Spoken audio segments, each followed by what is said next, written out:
This is Charlie Kirk from Beyond the Grave. I am here in heaven wearing the yarmulke, just like I always wanted in real life. Is it too soon to make a joke about the real life tragedy that happened to me? I went beyond the ice wall down to Antarctica and I found the people and they're all alien like me. What do you think about that?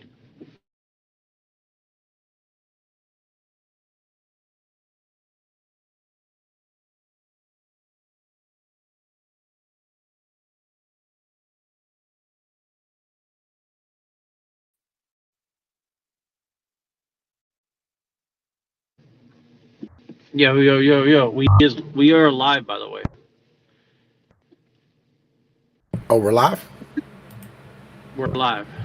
So what you doing, man? Like, what is this live stream? What are we doing over here? Yep. Just a good old live stream. No reason in particular. I just wanted to put my Charlie Kirk Halloween mask on. Listen. I feel like what I mean. Like the average person isn't gonna like get it or enjoy it. You know what I mean? You mean the Charlie Kirk thing? Yeah. I mean, I expect them not to understand. You know what I mean? Like fucking the whole Pol Pot thing that I'm doing right now. But like a Charlie Kirk thing, they're just gonna get mad, right? Because like they've been told to like stand here and feel bad about Charlie Kirk getting shot in the fucking face. Yeah. Well, the truth is, like, I do feel bad about it. I was kind of sad about it, and I still am. Assuming it's real, which I guess people will debate about that or not. But I mean, there's a lot of conspiracy theories running wild right now about Mr. Kirk and whether this happened or that happened or whatever. But yeah, I do. I mean, I kind of like expect to like make people angry a little bit with this, but um, most people in cults will get angry when you question the cult, right? So They're people not. They're question not my in a Christianity fucking all cult, the time, man. and They're not I in have a big guns with fucking them, so cult, I just bruh. Listen, they're not in a fucking cult. We need to stop this. Bruh. They're not in the cult. They're goddamn. They've been propagandized. All right, like everybody in America has been propagandized up until like probably 2013, 2014. Right? Like I lived in a time when there was no internet and the only access you had to news and information was like the television and like other people around you and newspapers and shit. And they had that pretty much on lock with Operation Mockingbird. You know what I mean? Like it is what it is. They've been propagandized. They're not in a fucking cult. Like this is ridiculous. So you don't think QAnon is a cult and MAGA is a cult? No, not at all. I don't think MAGA is a cult at all. I think it's a fucking popular goddamn movement, right? I think it's a populist movement, right? Of people who have been like just disabused by the goddamn system reaching for fucking straws. Well, there's like tiers though, right? There's like tiers of there's like tiers. There's like the ultra MAGA, then you have like the like like the general like cultural movement that I think we're kind of like loosely associated with, and then you have like the Scientology, QAnon, and whatever thing. Nah, listen, again, it's a populist movement made up of a bunch of different people. It's not a fucking cult. Like that, this whole like fucking witch hunt, stupid fucking Protestant shit needs to fucking stop. It's fucking dumb, bro. It's a populist movement, right? Motherfuckers are reaching. Like everybody's desperate and atomized and looking to join anything. Listen, we've been talking about this for years, buddy. I'm not saying I'm not sympathetic to it. I'm just saying that, like, I think What? It's not a cult. I understand. I mean, I liked Bill Clinton when I was a kid, and I liked Trump, and that's about the only two politicians I ever, kind of fell into the cult of personality. I was Lols. What'd you say, Lone Wolf? LOL. Yeah, I mean, like, listen, if y'all weren't around in the '90s when like Bill Clinton was on like Saturday Night Live and he played the saxophone, he seemed cool and he fucked bitches. You know what I mean? Like y'all don't understand like how cool Bill Clinton was back in the day. Yeah, and also on top, bro, like there's a video of Bill Clinton. He went up on stage when he was governor, right, and knocked this nigga the fuck out. Listen, just punched him clean in the fucking face and just knocked him out on. He went in there all brolic, full of dick swagger, and just knocked this dude out on stage. Bruh, listen, Bill used to be a beast, son. We don't like him now, right? But he used to be motherfuckers sleep on how cool Bill Clinton was back in the day. Yeah, he reminds me of my grandfather, to be honest with you. Like, my grandfather had a very similar, like, swag to him, you know. Like, pretty much, like, you walk into a room, like, you'd be kind of a little bit spooked by him, a little bit, you know. But yeah, you know, I think George W. Bush had a little swag, dude, but he had, like, that creepy, awkward swag, but you know. No, he had a cokehead swagger, bro. He had cokehead courage, is what the fuck he had. You could tell, bro. He had that cokehead courage, bro. Because like, yo, he was little, he was skinny, he was tiny, right? He looked like a little fire plug and shit. He had that. He was a fucking crackhead courage. You know what I mean? Like that's what the fuck he had. You know, I don't. It wasn't like a cool thing. It was just crackhead courage, and that got mistaken for like charisma and swag. We don't negotiate with terrorists. Yo, I'll tell you who had swag. Obama had swag too. I'm gonna keep it 100 with you, right? Yeah, I agree. I agree. I never liked Obama, but I did respect that he commanded respect. If that makes sense, like he's the best rhetorician. I don't know. Bill Clinton was pretty good though, but he was one of the best rhetoricians. Talk about public personas, I guess. What are you talking about? Public personas? That's their personas in public. I mean, no, that's how Bill Clinton was. Like Bill Clinton, like sex with a chef in public or what? Have you ever like fucking like read anything about like Bill Clinton and like people who hung out with him? Like this motherfucker would not sit still if there was pussy walking around. You know what I'm saying? Like, yo, they take him to a restaurant and like he was just hitting on every fucking server. You know what I mean? Every waitress. Like, yo, he was trying to bang every fucking stewardess. Like, that's just who he was.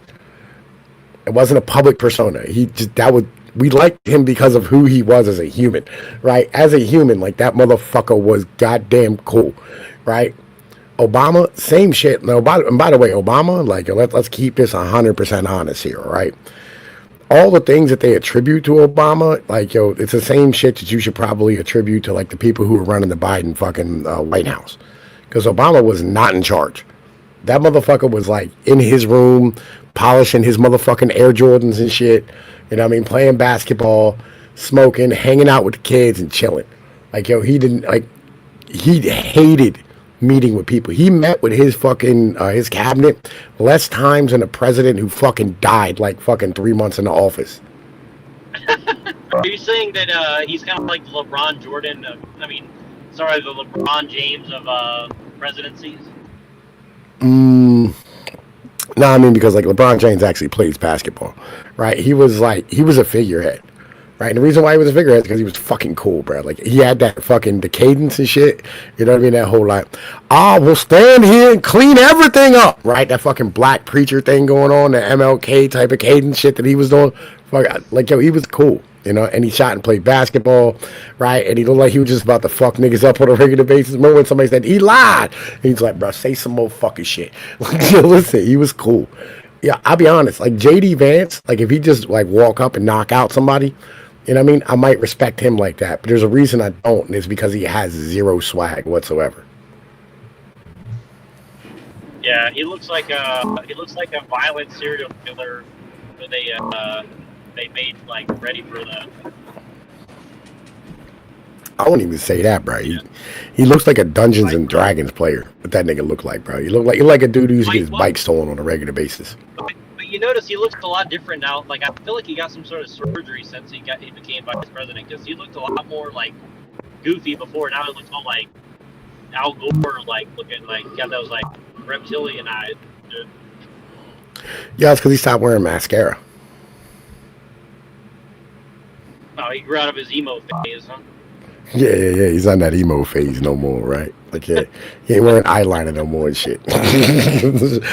yeah. Like, yo, I'm saying, like, you can tell, like, the people who handle him are, like, northeastern liberals, right? Because they dress him like John F. Kennedy and shit, right? And he has like that, you know what I mean, that Washington D.C. haircut, right? But like he can't pull it off because you could tell like he's a fucking nerd. Like he looked like he got beat up in high school. I thought he was a Marine. I think he's trying to be like Joker from like. I think he's trying to pretend that he's like Joker from like Full Metal Jacket or something. He's like trying to play this like I'm a Mr. Cool guy underneath it all or something. Nah, man. Listen, like, all right. So, well, I'm not trying to disrespect any of our armed service members. You know what I'm saying, as a whole. But let me keep this a beam with you. All right. He was not a combat troop. All right. He was in the Marines as a journalist. All right. He reported on things that, like, I don't think he like ever picked up a fucking gun and went on a motherfucking raid. Well, that's why I'm saying Full Metal Jacket. You know, Full Metal Jacket. That's kind of what happened to that guy. But then he was like, but then he got forced into a fight and had to, you know, kill some girl or whatever. But he's trying to pretend that he's like all hard like that. You know, like I've seen the real cool. I don't know. Him and Hegseth, they're a little bit goofy to me. You know? Hard to see it was. All right, like Hegseth is a real fucking military guy. Like that's an actual dude. Him and like Dan Crenshaw, which I fucking hate, right? But I'll be honest with you, like I mean, I've had a lot of yeah, fuck Crenshaw, bro. Like, listen, I don't really like military guys because like they are violent centrists. You know what I'm saying? Yeah, I'll be honest with you. I've gotten along with very few military guys. Like the ones who are like a little bit higher up and like a little bit more thinking people, I did. But most of the guys that I knew in high school, like I didn't join the military because I didn't want to be stuck with those guys because like they don't think for themselves at all. They're just like whatever the boss tell me to do, I'll do it. But then they'll do shady. They'll do a lot of shady shit. You know what I mean? They didn't have like the honor that you would expect of. They're like a cop, basically. They're like a yeah. That's the vibe. That's the vibe. They're a cop, bro. That's the vibe. Yeah, like they're like I'll be honest with you. Like so, me in doing my channel and the shit that I've done over the years, I have a lot of military guys who have like come along for the ride, right? And they love me because you know I'm me, right? Because I got that fucking you know that he's a fucking tough guy, street dude, whatever. You know what I mean?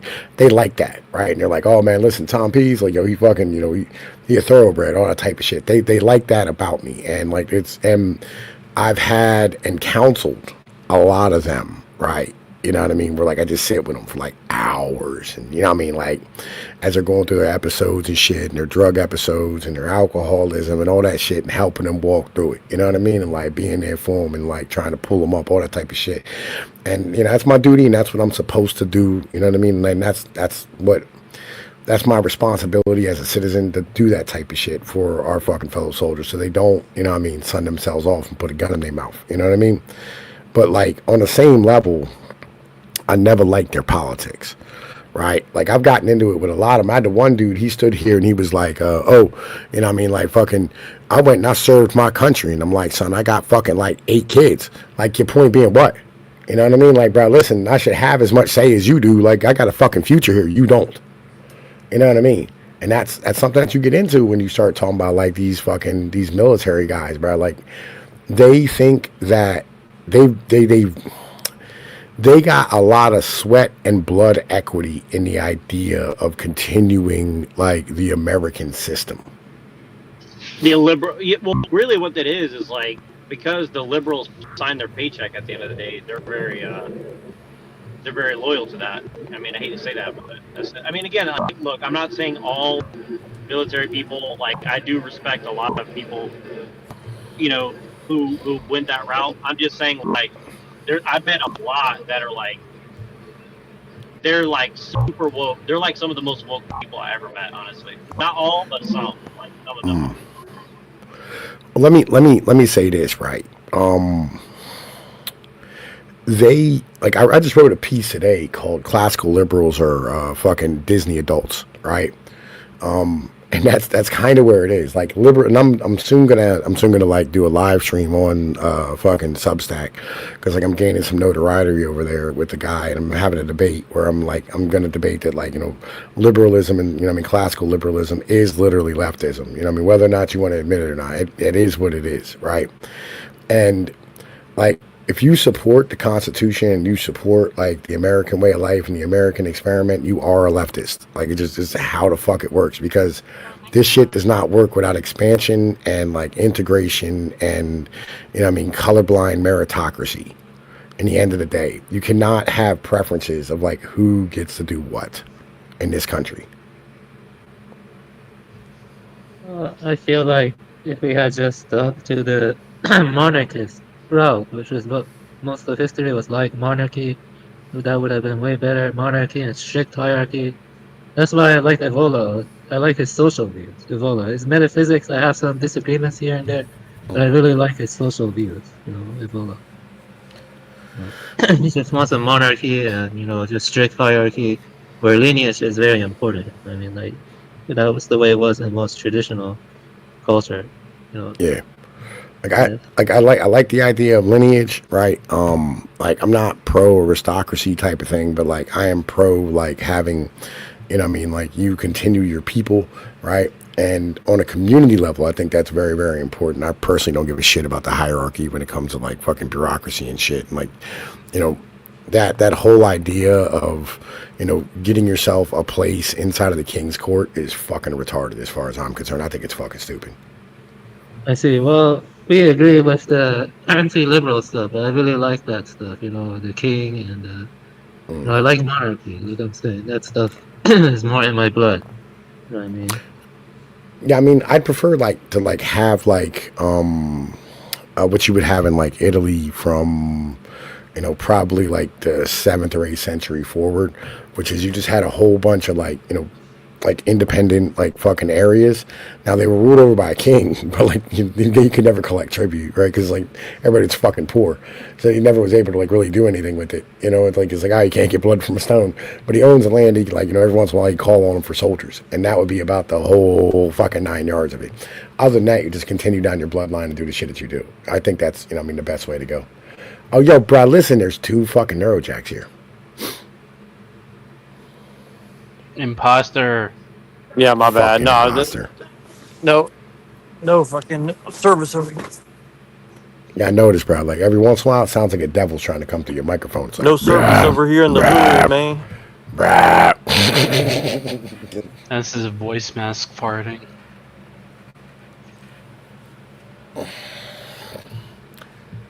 But anyway, right? Yeah. So he bounces again. Awesome. You got skills, son. So, like, what are we supposed to be discussing? Anybody know? Because like, I just got an invite and I got told what the hell we're talking about. All right, hopefully now we're good. But yeah, I heard you mop the floor with some of these fools out here on the panel streets. I do what I do. You know me.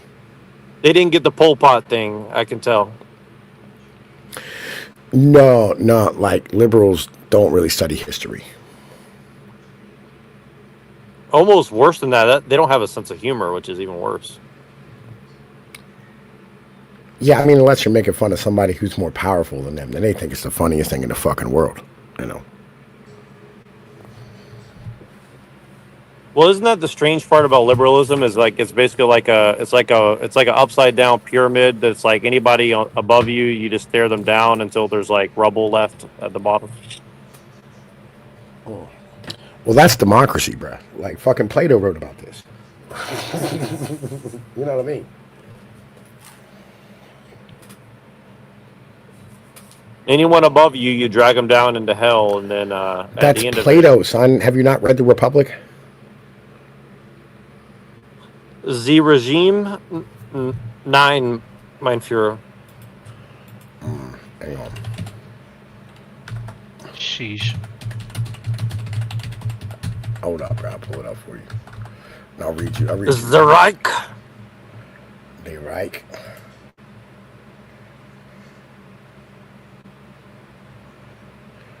Bro, listen, Plato, Republic, Book 8. I don't want, like, fucking... There we go. Okay. Because, like, he said some crazy shit in Book 8. I think, what's his, fucking... I think Machine Lives was the one that pointed this shit out to me.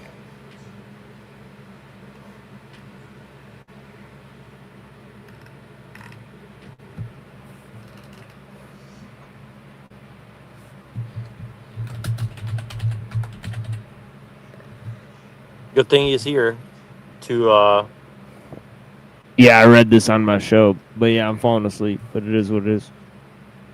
Got you. no sleep till Brooklyn. Come on now. We're still in 1987.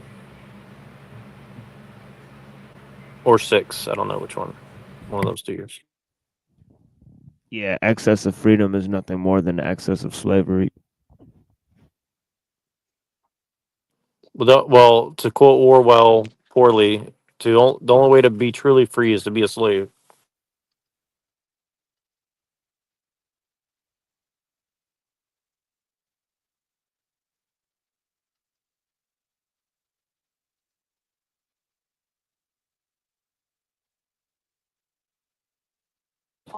Sorry, I'm a little distracted. They're yelling at everybody, so I'm trying to avoid.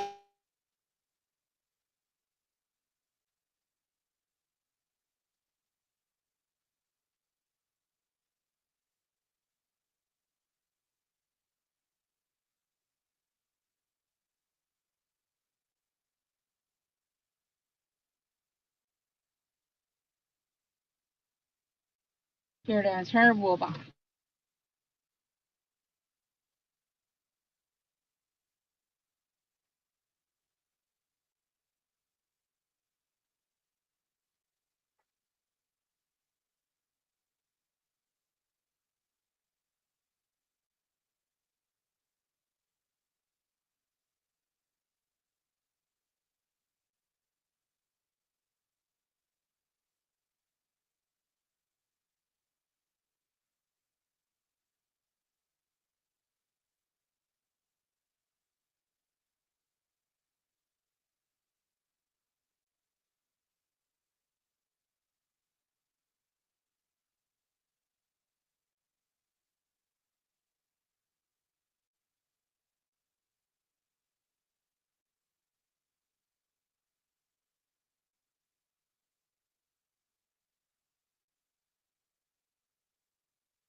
All right, so democracy leads to anarchy. By the degrees of anarchy finds a way into private houses and ends by getting among animals and infecting them.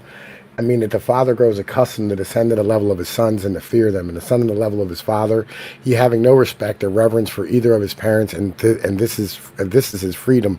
And medic is equal to the citizen with the medic, and the stranger is quite as good as either. Yes, he said, and these are not the only evils, I said. There are several lesser ones. In such a state of society, the master fears and flatters his scholars, and the scholars despise their masters, and the tutors, young and old, are all alike. And the young man is on a level with the old and ready to compete with him or in word or deed. And the old men condescend to the young, and are full of pleasantry and gaiety. They are both loth to be thought morose and authoritative, and therefore they adopt the manners of the young. But the last extreme of popular liberty is when the slave bought with money, whether male or female, is just as free as his or her purchaser. Nor must I forget to tell of liberty and equality to two sexes in relation to each other. Why not just, as Achilles says, utter the word which rises to our lips? That is what I'm doing, I replied. I must add that no one who does not know will believe much greater the liberty which the animals who under the dominion of man have in a democracy than under any other state. For truly the she-dogs, as the proverb says, are as good as their mistresses, and the horses and asses have a way of marching along with all the rights and dignities of free men, and they will run at anybody who comes in their way if he does not leave the road clear for them. And all things are just as ready to burst with liberty. When I take a country walk, he said, I often experience what you described. You and I have dreamed the same thing, and above all, and I said the result of all is how sensitive the citizens become. They chafe impatiently at the least touch of authority, and at length, as you know, they cease to care for even the laws written or unwritten. They will have no one over them. And such, my friend, I said, is a fair and glorious beginning of what springs tyranny. The ruin of oligarchy is a ruin of democracy, the same disease magnified and intensified by liberty's overmasters democracy. The truth being that the excessive increase of anything often causes a reaction in the opposite direction. And this is the case not only in the seasons and vegetable and animal life, but in all forms of government. There you go, buddy. Fucking Plato. Like, this isn't, just literature, right? This isn't just liberalism or like fucking leftism, progressivism. It's democracy, right? It's all these fucking things in the end of the day, right? Like, all these freedoms that, like, we have are literally, like, the cause of, like, the scorn that you have for them. And this has been, like, examined since, like, de Tocqueville, keeping it a bean. You should talk to Gio. That dude who, like, you got really mad at, the Korean guy, he speaks about this all the fucking time, bro. Like, constantly. He's a fucking expert in this shit.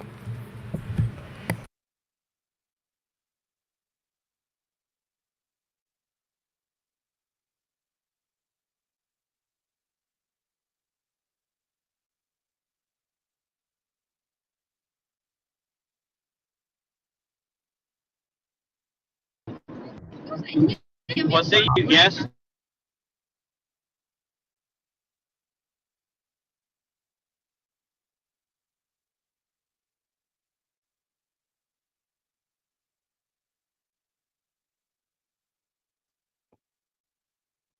You cut My off. boy Dude. once said, if the Anglos don't have a king, they think that they should be it.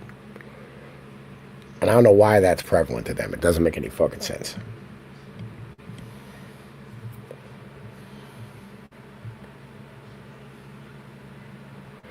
Neurojack, are you gonna run your stream, buddy? Does he ever? I don't know. The last one I watched, you had Pill Eater on, and I thoroughly enjoyed that shit. I thought it was great. But Pill Eater pretty much carried the show.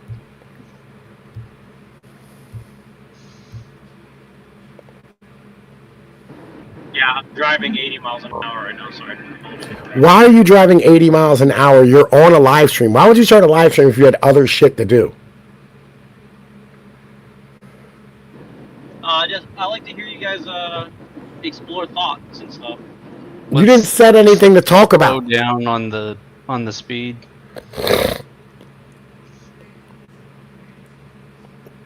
You didn't give us a topic. Well, what? Well, we started with Charlie Kirk, but that was a little too hot topic. Do you think that Charlie Kirk was shot by Tyler Robinson? Yes.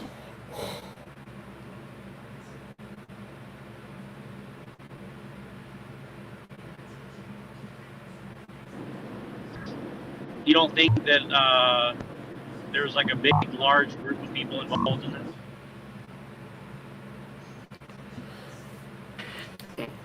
No, I think probably like that tranny's motherfucking boyfriend shot him. It doesn't take shit, you know what I mean, to like fucking get a rifle and shoot somebody. You don't think those security guards are acting a little suspicious? I think you see conspiracies in your sleep.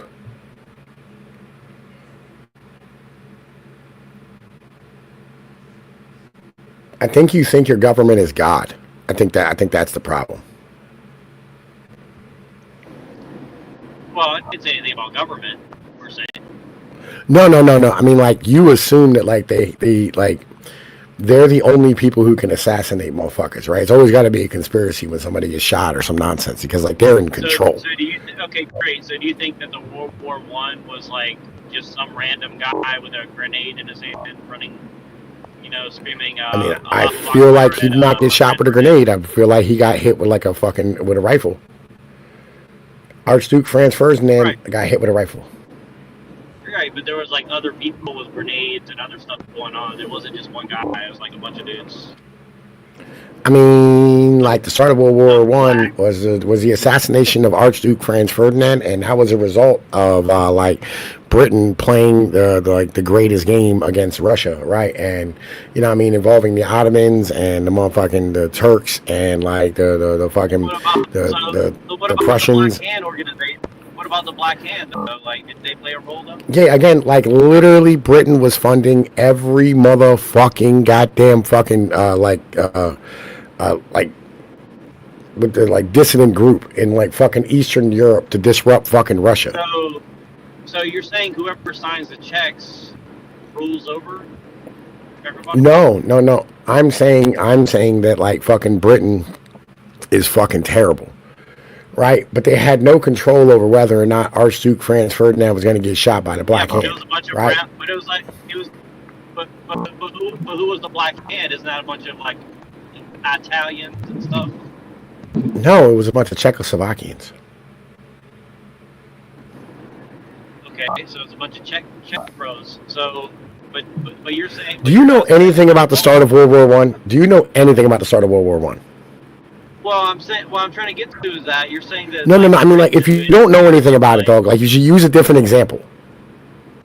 Well, I'm trying to get to a larger example because you said that there's no conspiracy that like starts wars. No. I'm saying that the government isn't as powerful as you think, right? And you can just do shit.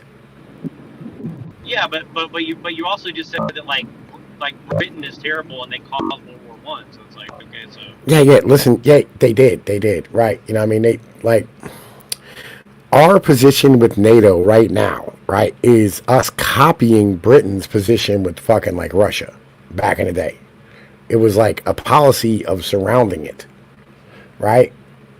And they did the same thing. And they also did the same thing in Central Asia as well, right? Where like they'd have like the Iranians or like the fucking the Kazakhs or like the fucking Doggies or whatever it is, or the Georgians, right? Start like crazy shit with the Russians on a regular basis to disrupt their energy fucking lines, right?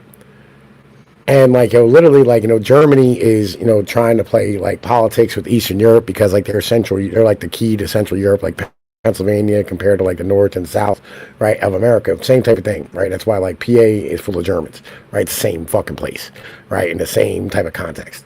And like literally like fucking these people, right? Like the Germans like were allied with, you know what I mean? Like I forget where the fuck Franz Ferdinand was from, right? And when he got shot, you know what I mean? They had to go to war, right? And like everything kind of crumbled and like broke into World War One, right? Right, but I'm saying like, but you're saying that it's not the Czechs who actually did the assassinatings. No, it was the Black Hand who did the assassination, right? Like there's tons of dissidents, right, all over the place, and whether they get funded and whether they're like successful, you know what I'm saying, are like two different things. Number one, like they can be successful without being funded, but also if they are funded, they're more likely to be successful. Now, do I think like that dude who got accused of shooting Charlie Kirk shot Charlie Kirk? Yes, the fuck I do. I believe he did. And do I believe he acted alone? Yes, the fuck I do. Do I believe that maybe like the feds picked up on some shit that like he said he was going to do something and they like tried to move some pieces around to like let him have the best shot?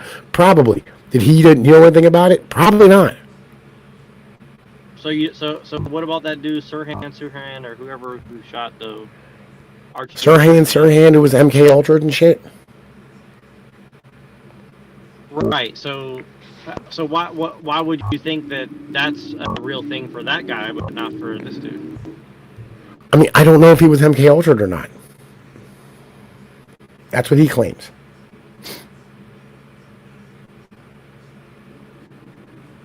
Okay. So I mean, I guess that's kind of the whole thing is like, there would be reason for them to cover up such a thing. Like, let's say that like it wasn't anybody within the government who actually did it, but this dude was like very well funded or very well connected, and somebody else did it. Like, the government would still probably cover it up. This guy wasn't well funded or well connected. This guy was literally like on a rooftop with a fucking rifle.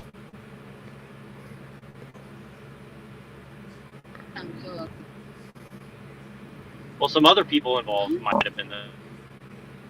Again, like he was on a rooftop with a rifle with a 30-06, with his grandpa's 30-06 to be exact. So you believe that he smuggled it in, put it together, No, took it. no. This is Utah. You don't need to smuggle things anywhere, bro. Took it in the woods and then put it back together after jumping off the roof with it unassembled.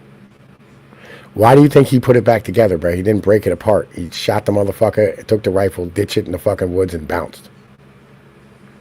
Well, the video doesn't show him carrying a rifle off the roof, though. I mean, the video doesn't show him not carrying a rifle out of the woods. What does that even mean? I don't know, bro. Listen, I have no idea. So you're saying it's possible that it was a conspiracy, but you just. I'm saying I don't think it was. I think the dude shot him, right? And I think like he ditched the rifle in the woods and he bounced, and then he got popped, trying to retrieve the rifle, as he was saying in his fucking text messages. So you're saying this guy is smart enough to pre-plan a 200-yard whatever he's doing? Oh my God! Listen, do you pre-plan a 200-yard deer shot when you go hunting? Do you pre-plan your 200-yard deer shot? Do you pick the spot you're gonna sit? Do you put a tree stand up? I'm pretty sure like fucking 80 million hunters in America do this every fucking year. Fuck are you talking about?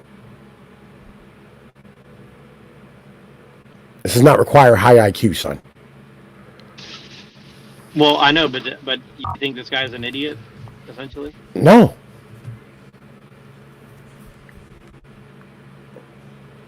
Do you think maybe him doing the tranny stuff like made him smart enough to do it, or?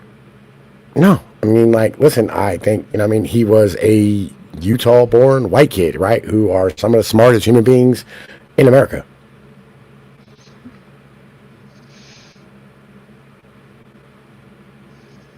In fact, some of the smartest humans in the world live in fucking Utah. But he so he's really super smart probably, but he's like texting like, "Oh my love, with a dick." I happen to just. How old is the kid? How old is the kid? How old is the kid? I mean, almost a fully 25-year-old. How old is the kid? He's 23 years old, right? 22, I mean, that's an adult, apparently. 22. He's 22 years old, right? 22 years old. Okay, so how many fucking NFL players go to jail every year for beating the shit out of their 22-year-old fucking at 22 years old because like they're whooping up on their girlfriend because like they don't know how to handle right their female being around a whole bunch of other dudes. Well, I don't know if you want to get into race and statistics like that. But Listen, white dudes do the same shit as black dudes in this fucking manner, dude. Like, legit, 22-year-olds are dumb about women. It's not even, like, listen, call a tranny a woman, not a woman. Not where it is, right? Just the person he cared about. So you're saying that Charlie Kirk made his testosterone so high, saying bad things about his... Are you retarded? Are you retarded? Why are you being retarded? Did I mention testosterone? I said he was 22 years old, right? He was infatuated with a tranny, right? He shot Charlie Kirk because he was infatuated with this fucking tranny, by the way, right? And he texted his tranny about the shit he was doing. Because, like, he thought it'd be the last time that he probably talked to her.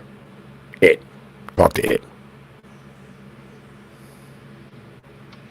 Well, I mean... Would you not want to talk to your wife? I mean, if you really want to talk to would your you wife, not? You probably wouldn't go. Would you not? Shoot somebody. In that position, would you not want the comfort of your significant other, Neurojack? I mean, if I happened to go and do the thing that I knew was going to put me in prison for the rest of my life, yeah, I would. But I mean, There we go, bruh. Stop being fucking conspiratorial. He's not being dumb. He's being emotional. But I also person again. I hear what you said, bro. Your mic went retarded.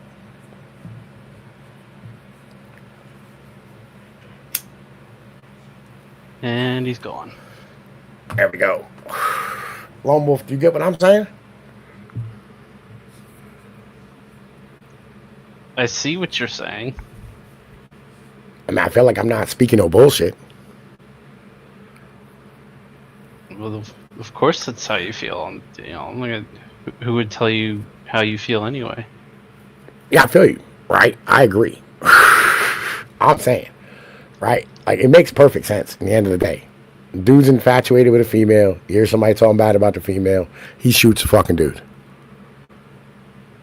Right? In this case, it's a tranny. you guys can share this link Oh, around brother. if you guys want to share this link around a little bit. It'd be fun because this is about to be an interesting debate, I think. Yeah. So Is it? I don't know. I think it is. It's So, gonna man- be something.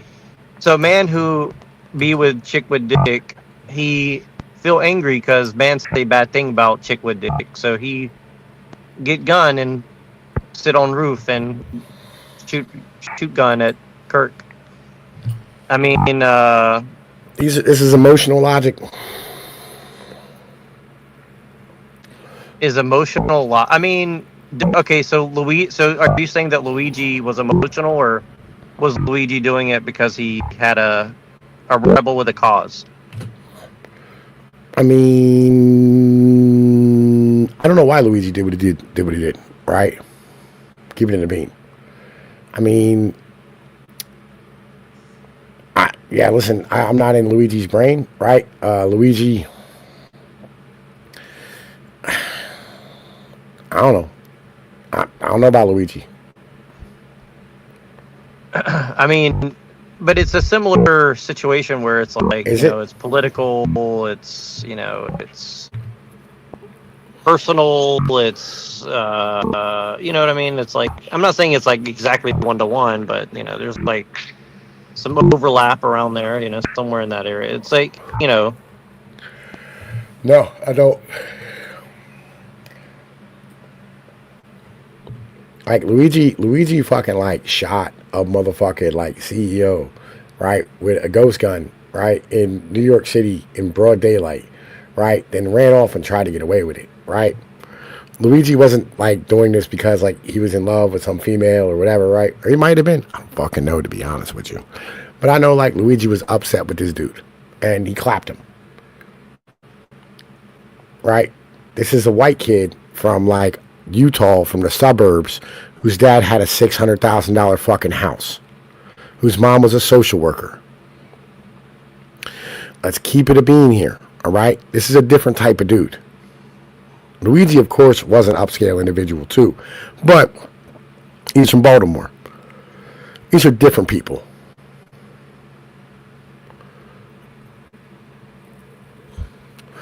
This guy was fucking a tranny. Luigi was a pimp. This guy looked like a drowned rat, right? Luigi looked like a motherfucking, like a goddamn boxer and shit.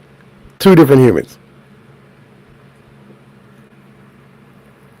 must be all that rat water out in Utah.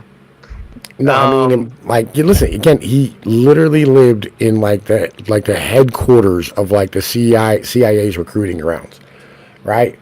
Like, these motherfuckers here, and I'm not talking about like they're all spooks. I'm saying like they're used as spooks because they are some of the most intelligent humans in the country.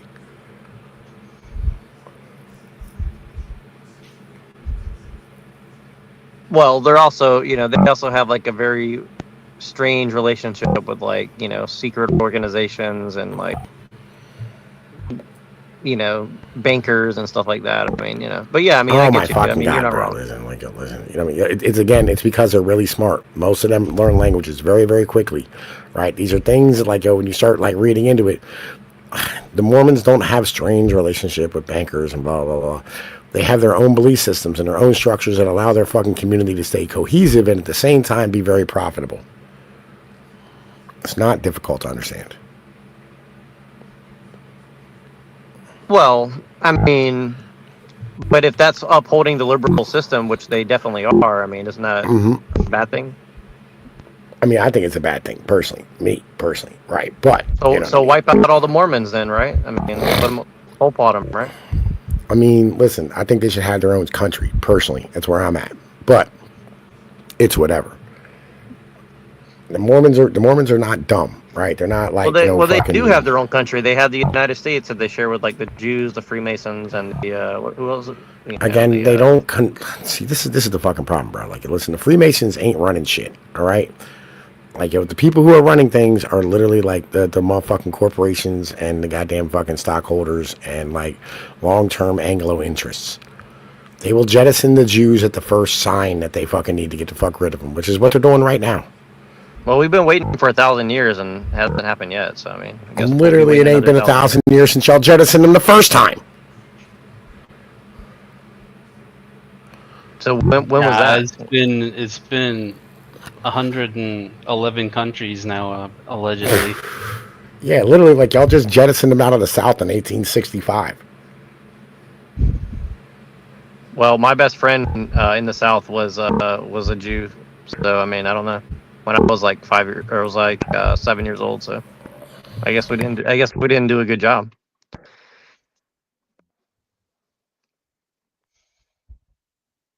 But I mean, seriously though, I mean, so you're saying that like,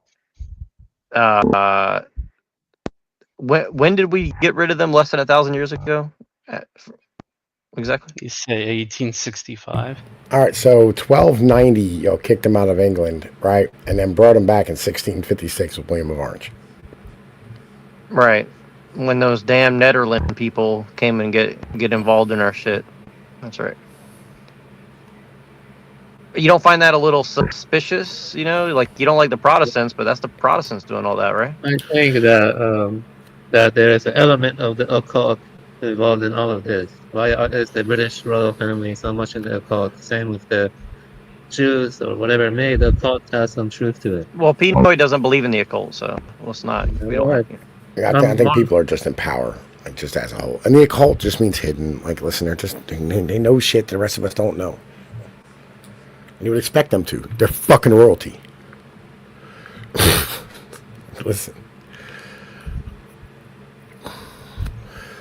Would you expect, like, fucking people in charge to know things you don't? So royalty is not a problem then, right? So like we are being ruled by royalty. So We're not. We don't really need to change the liberal system. Then. We're not being ruled by royalty because none of them get to decide the exception. No one's in charge. Well, do you think that royalty could be in charge with the level of technology we have? No. I mean, like, if we made shit smaller, sure. We balkanized, yes, 100%. We could have fucking, like, somebody fucking charge and make decisions. So every household gets a nuclear bomb, and we'll just see who. That's retarded. That's not. Listen, I feel like you don't understand. All right, like, I'm saying that, like, if you balkanized, right, and had smaller geographical, like, based fucking nations, you could probably have, like, actual kings. You can't do it with something this fucking big because it just wouldn't make any fucking sense. You'd have to do, like, a sectional system. Okay, so we have, like, the Mormons in Utah. We have, like, the Kangs in the South. We have the Jews in New York City. We have yes. I mean, the Irish in Massachusetts. Yes. Right. I mean, but obviously, like, what? Like, if that was possible, why hasn't that happened? Though? Like, you're not allowed. I mean, you're not really allowed. Because it's more economically viable to have this large nation where you can pool this much resources together. Because like having like Walmart like fucking makes like a 2% profit margin, right? At least used to. Now it's making like 15% because like of the cost of fucking borrowing, right? You know, because they got to overtake loans. Like, you know, if you borrow at like 7 and make 5 real, you're fucking losing 2. So like, you know, now they're making 15. So that, you know, if they borrow at 7, they, you know, have to like stand here and be able to like, you know, fucking make 7 back, right? On the same point. And there's it's whatever. But, and inflation's eating 3. So really they're making 5, but it is what it is 4. So like, this is kind of what it is. Right? This is like, you have to understand, like, when you have like a Walmart where like your numbers, right, have to be so massive to make a profit model. Like, this is what you have to do. Lone Wolf, what are you putting in the side chat? Just say what you had to say, bruh. Stop fucking posting links that I'm not gonna go look at. There's just a video about the Kirk shooting. How the angle wouldn't work if it was Robinson, and the supposed autopsy isn't out yet. So I don't know, these people talking about autopsy when it hasn't even been This is all conspiracy theory nonsense, bro. It's all garbage. Like, motherfuckers don't want to accept that one person and one bullet can change the fucking course of history. It can. But you don't want to accept that because it means chaos. It's not a 38-06 bullet. It is. How? They found the fucking rounds. They have pictures of them.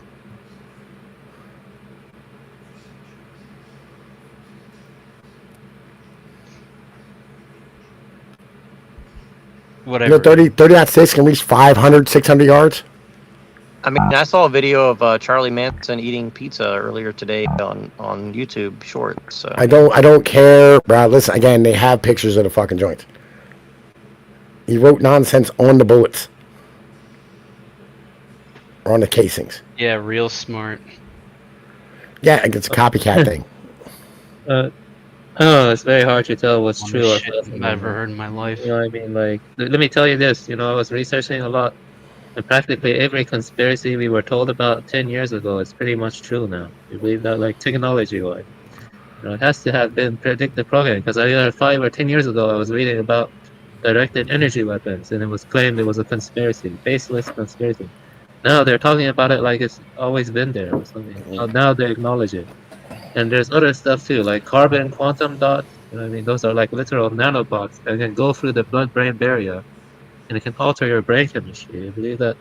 Oh yeah. Like, listen, none of those things are conspiracies, right? Like, a technology shit has always been a thing, right? Like, I told you, me and you were having a conversation. I told you I talked to a guy back in the '90s who said they had like DNA based, like fucking, like glide fucking, like fucking darts and shit back in the day, right? Like, this is normal, right? This is shit that, like, the technology thing is different than, like, when you have a story where, like, a guy gets fucking clipped, right? You see the hole get ripped in the motherfucker's chest or in his fucking neck, right? And, like, the size of the fucking hole was insane. I thought he got hit in the chest and then, like, it fucking splattered upwards, right? I mean, because that's, like, what I was told that he had a vest on, but apparently he didn't. It was just shot straight in the neck, which would explain the size of the fucking hole. Because a 30-06 round is large. It's not a small fucking bullet, right? Yeah, but the point I'm making to you is that, you know, if machine learning algorithms, you know, Klaus Schwab says this, that the model is only as good as what the data is trained on. You know, the data has to be clean, it has to be pre-processed. You know, the point is that the military and DARPA have way better models than what we presently see right now. Like, they probably have LLMs or, like, I don't know, CNNs that are way above what we see. Who knows? Maybe they're doing quantum computers. Is what I'm saying. Maybe they really have computers. Yeah, we know. So the thing can be fake. How do you know it's real or fake? I don't know. Like, yeah. Yeah. I mean, what I'm saying is like, literally, we know it was a 30-06 round. We have the rifle. We have the rounds. We have the casings. Like, like a dude's grandfather had a fucking rifle that was in his fucking name that was missing, right? Like, literally, all of this shit matches the fuck up, right? And it's not hard to believe, right? He got hit with a 30-06 round from like 120 yards, by the way. It wasn't 200. It was 120 yards. A 120-yard shot is nothing. Right? Like, when you're hunting with a 30-06, like 300 yards is like your fucking, like, your outside shots. 120 yards, nothing. Easy fucking work. All day.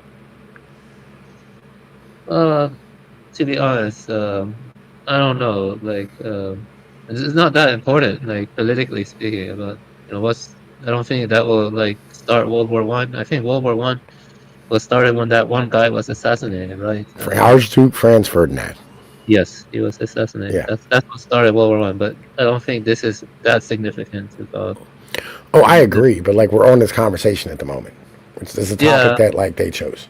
What do you want me to I tell you, haven't dog? researched it that much. I was just making the point that it is easy to fake it, though. They who? That's the point. It is easy to fake it. I It can mean, be fake, like just I mean, say it's this, but difficult. It's difficult to fake this, right? Because, like, all right, so nobody closer to him shot him, right? Because, like, there's nobody in the fucking crowd, I mean, that had like a fucking gun or like the fucking report or any of the things that like you would expect. You'd have fucking bystanders that I heard the shot come from like right beside me, right? You'd have like 12, 13, 14 people. If there was a fucking rifle that clapped them fucking right there, they would have seen him aiming a fucking rifle at him.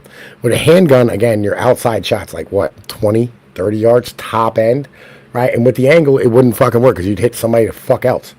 You probably wouldn't make the shot just as a whole, right? So like, again, and if you want to shoot him from further the fuck back, right? Like that's a whole different animal and a whole different ball game. But like hitting him in the neck would not be the fucking thing. You'd hit him in the fucking chest or you'd hit him in the fucking face. There's literally his head's the size of a goddamn fucking watermelon.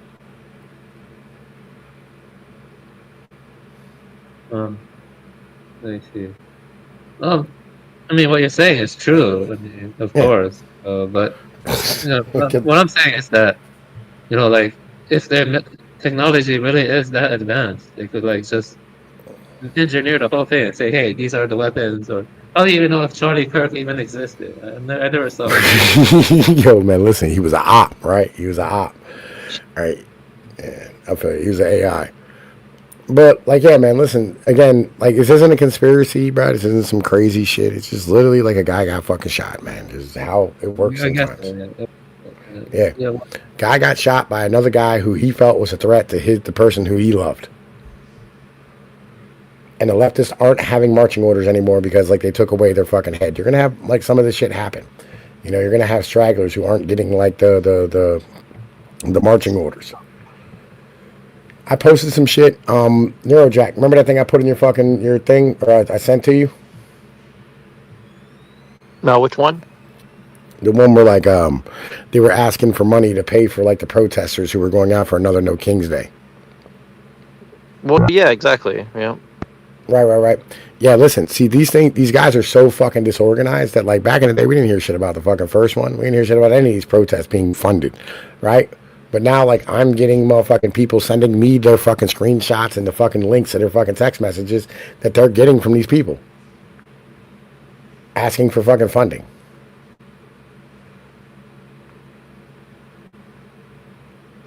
By the way, no one's ran down the leads of where the fuck these motherfuckers are at, who they are. Well, that's kind of my point, though. That's kind of my point. It's like, okay, so like all these people are like literally, you got Joe Cool and people like that. They're out there literally like paid by people who are trying to like destabilize the United States, and like the government's like, well, we don't need to worry about that, but we need to like make sure that people like Penoid and Neurojack and other people can't like go be a union leader or cop. So like they're really interested in like running interference on us, but not on people who are like, let's go attack the people deporting people who literally came here illegally and are running drugs and smuggling women and kids and stuff. Have you read any of my articles? Like any of them? Like I talk about this constantly, dude. Like the corporate system needs slaves. It's all based on the fact that they're able to provide fucking average citizens with a fucking standard of living that is way above what they should have. So let me put it like this. If Charlie Kirk was going to do something that interfered with the corporate structure, could they have set him up to die? He didn't though. Well, are you sure? Yes. He had hundreds of millions of dollars invested in him personally. So I mean, Yeah, again, he didn't. That money comes from corporations at some point, right? I agree, right? But he didn't though, right? He was a professional fence sitter. He defended the system. That's why he was promoted. That's why like he was a public figure. That's why like he went to the White House. That's why he would like. Yeah, no, period. I mean, he was promoted on algorithms during the time when they were shutting all of us down. He was being promoted.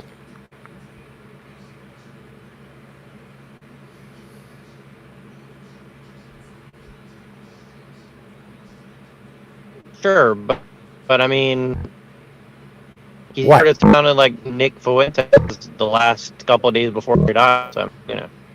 No. He literally fucking questioned the Jews' motherfucking like actions and like their fucking their influence in American politics.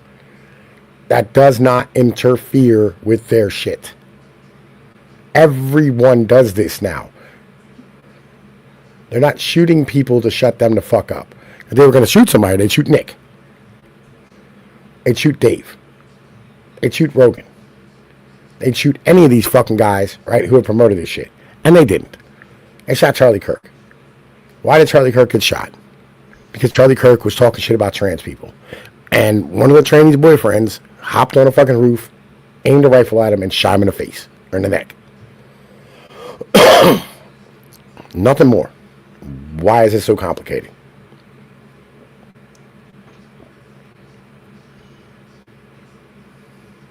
I mean, you don't think that sends a wider message to anybody right of Charlie fucking Kirk? Say like, if you open your mouth about X, Y, Z and the other thing, and really, yeah, I mean, isn't that the purpose of domestic terrorism is to strike fear into people's hearts and stuff? When's the last time domestic terrorism has worked? I mean, I guess it depends on what your definition of it is. Yeah, again, it doesn't work, right? It's Streisand effect. All you're doing is drawing attention to the fact of shit. You know what I mean? You're gonna piss everybody to fuck off.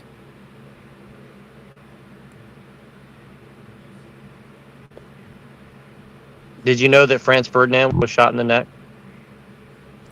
I mean, I think I hit with a bunch of bullets, to be honest with you.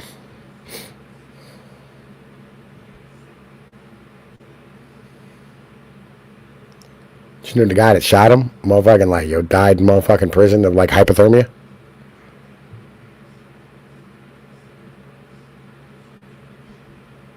Did you know that Franz Ferdinand was anti-democratic and pro-Navy and basically was like, an anarchist. He was an anarchist. He was a crazy fucking anarchist. He was a bananas person. I mean Franz Ferdinand, like the other guy was like, they called him a fascist or whatever, of course, Oh yeah, the same thing, you know. He was like one of the most beloved figures of like Eastern Europe at that time. Right. He was holding everything together. Charlie Kirk has kind of been don't you fucking dare compare big face, little teeth motherfucker to like one of the most important figures in the history of humanity. Don't you fucking dare. No. Shut the fuck up. Nerd. Stop. You fucking piece of shit. Shut the fuck up. You shut your mouth. Listen.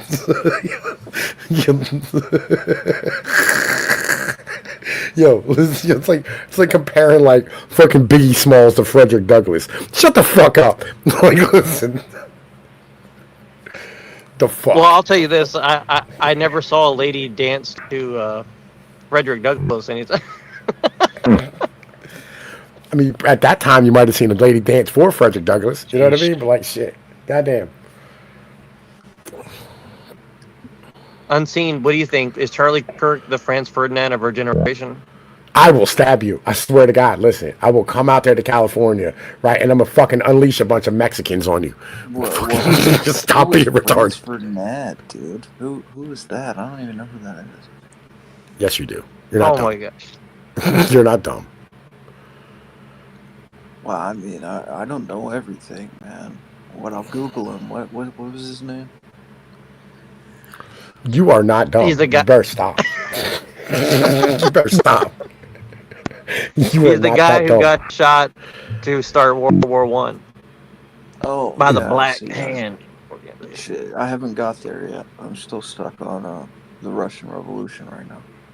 This happened before the Russian Revolution.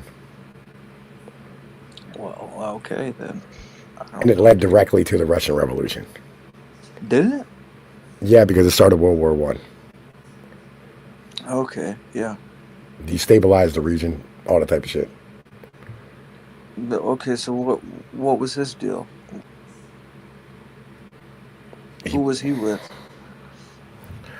Oh my God, bro, listen, hold up. Because it's fucking super complicated in countries that don't exist anymore.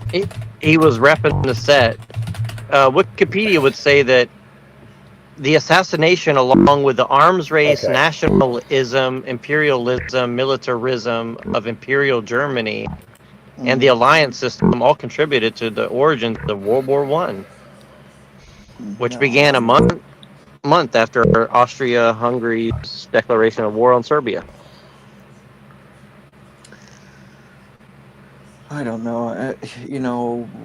My understanding is it's like World War One is something that's dealing with the lodge, and revolution started by oligarchs or something. That's really what paying workers or something to start revolutions. And Well, my argument is that corporations wanted Kirk dead, probably.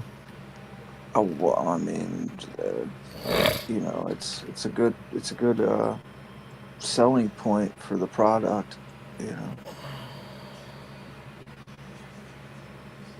Well, what's the product?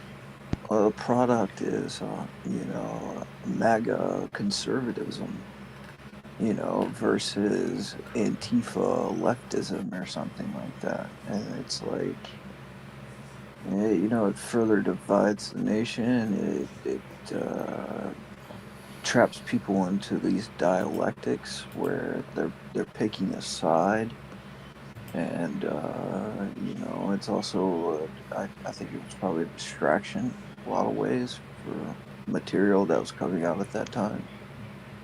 So you're saying that before Charlie Kirk's blood turned cold, you had the MAGA up there saying, "Step right up, come on up here and get your MAGA hats. We're gonna get Trump in for the third term." Well, I don't know. I mean, that's what Stalin did with Sergei Kurov. Sergei Kurov was his like lead guy that talked, nothing but good about him, and then he killed him, and that led to like the purges. So, but he blamed it on his opponents. That was the whole thing with that. So I mean, I wouldn't put it. I mean, it's happened in history where, you have a leader or a government that sees a benefit on killing one of their own and blaming it on the enemy to go forward some form of purge. Well, who do you, Pino? Who do you think's worse, Mao? I don't know. I guess who's the worst Anglo in the world? Who's the worst Anglo in the world? Oh, Henry Kissinger or what? Is it like Henry Kissinger was well, hold on now, but he worked for us, so I count him as part of yeah, us. I mean, okay, that's fine. If you want to claim Kissinger, you go right on ahead. But he's dead, so he's no longer one of you. I got a photo of him at Bohemian Grove, like dancing to a band. It's pretty interesting. I'm sure he could. I'm sure he could. Jimmy fucking Carter, bro. Jimmy Carter. Mr. Peanuts. I think he might have been the worst Jimmy president. Carter? First off, his union busting, the deregulation of like the trucking industry, immigration practices. Not the union busting. Not not the mob getting a little payback. Yeah, like that was. I mean, that was the worst, right? The union busting, the motherfucking the deregulation of the trucking industry, the destruction of like the middle class, the beginning of outsourcing, all these things. Wasn't he like he was a Mason too, right? Carter was. So what? I mean, what does that even mean? Like, if you got secret societies turning on each other or something? What's going on there? Yo, listen, bro. Like, I I can't. I can't, like Democratic people just No, annoy the fuck out of me with like their need to know everything. no, man, I'm not a Democrat, dude. I think it's trivial. I'm a monarchist, really. If you want to be, Yeah, I mean, he bought the MAGA hat. yeah, monarchists like don't care about like motherfucking secret societies. They know that you have to have people do things that like people. That's the whole point no, of being a no, no. monarchist is not You're having a vote or thinking of having a like say. you're thinking of like like a Mussolini or something like No, no, I'm that thinking of type of. any king is not going to care what you think about what he does. You're a No, subject. You're not a no, citizen. that's not true, man. Like It's true. a like anointed from God king, like like Tsar Nicholas II. He would care, you know. I mean, Tsar Nicholas II was under immense pressure from the British Empire, like playing their greatest game and destabilizing the entire region around them. It's true. I was there's this book Well, called Russia's Crown of Thorns. You should check it out. It's volume 7. What up, Lone Wolf? so well, here's the thing though. Like, if Tsar Nicholas II wasn't very nice to the J people, do you think that means like he was That's not justified? They true were though. justified in like what they did to him, though. He was good to the J people. The issue with it is that he wasn't going to give like equal rights to like the Zionist cabal or something. You know what I mean? It's like Russia mapped out a plan where it's like, all right, you guys aren't going to like take over and start, you know, take over forms of the government and do these crazy things because we're an Orthodox country. We'll give you farmland and you can be farmers and do what you want. Really, for the most part, there was certain regulations, but I mean, as far as like blowing it out of proportion to act as if he was like anti-J or something, he wasn't. Well, Pinoy's a fan of anti, like playing lack of freedom stuff. So what's wrong with that? Like,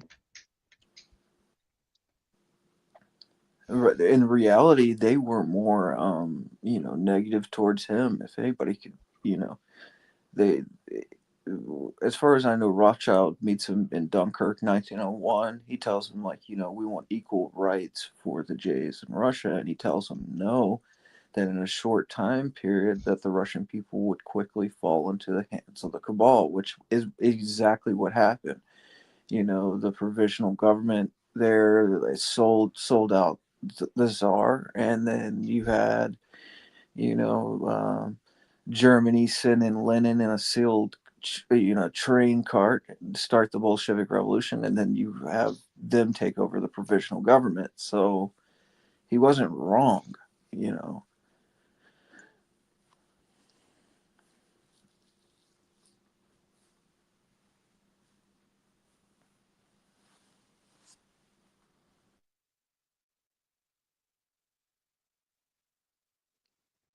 well, Pinoy, are you a fan of Tsar Nicholas II?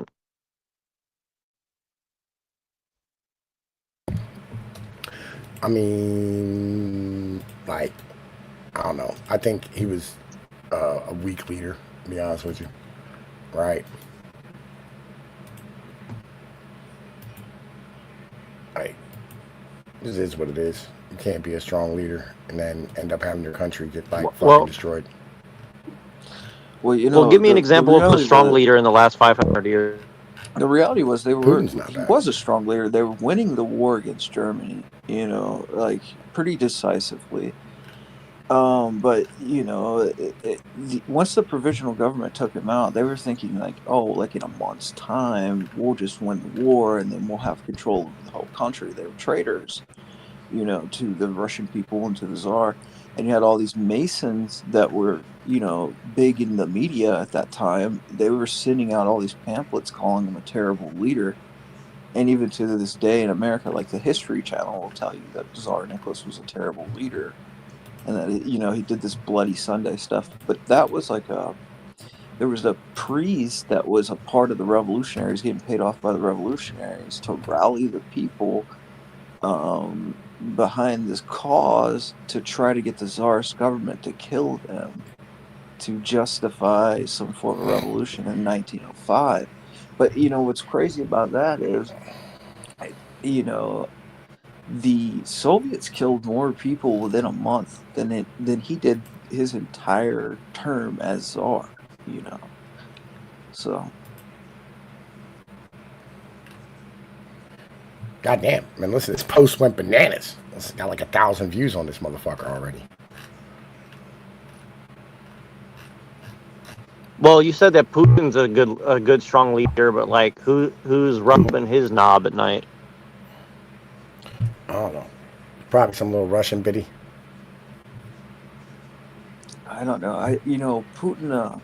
As far as I understand, I just watched this interview with him, and he was talking about how, like, there's contradictions between like Europe and Russia and America and all this other stuff. But he was like, but there's also good things that we could use. Like, it was so obvious that he's been a part of the whole big shebang the whole time. You know what I mean? It's like they're faking as if they use it as propaganda to say like, America's so degenerate and all this other stuff, but they're just as degenerate and they're just as sellouts, and I don't know.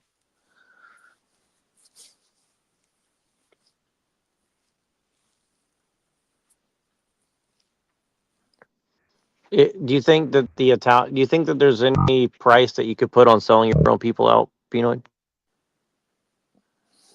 No, I personally, No. for me, no. But I mean, I'm not that type of person. I think that these people think in terms of like money, and they don't think about like what happens to the soul after death. So Hey, Nerdjack, I'm going to the store. I'll be back, buddy.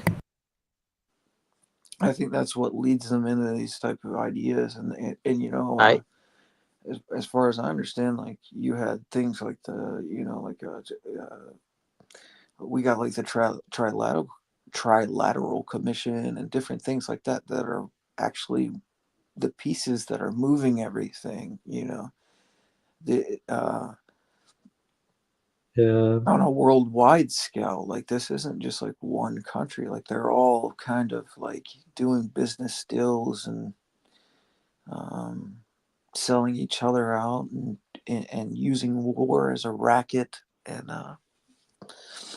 human life. I Uh, mean, they believe in eugenics. You know what I mean? They don't care about human life, man. uh, I just think scale back technology to 12th century levels. That's it. I don't want to make things too complex. That's my argument. Just scale it back. You know what I mean? Because the way technology is evolving now is not very but good. the Mongolians took over with bows and horses. Uh, well, I think the system we're embedded in now is probably worse than the Mongol in terms of devastation. You know what I mean? Well, yeah, definitely. Like, yeah, Did you know talking about. that the Mongols were working for the? Did you know that the Mongols were working for the Jews too? I don't think the Mongols were working for the Jews. That's definitely not possible. The Jews aren't that powerful. You know what I mean? Like, I don't think they were work. I don't know how that's possible. No, that's not No, possible. I tell you how, if it is true, how it would be possible is usury.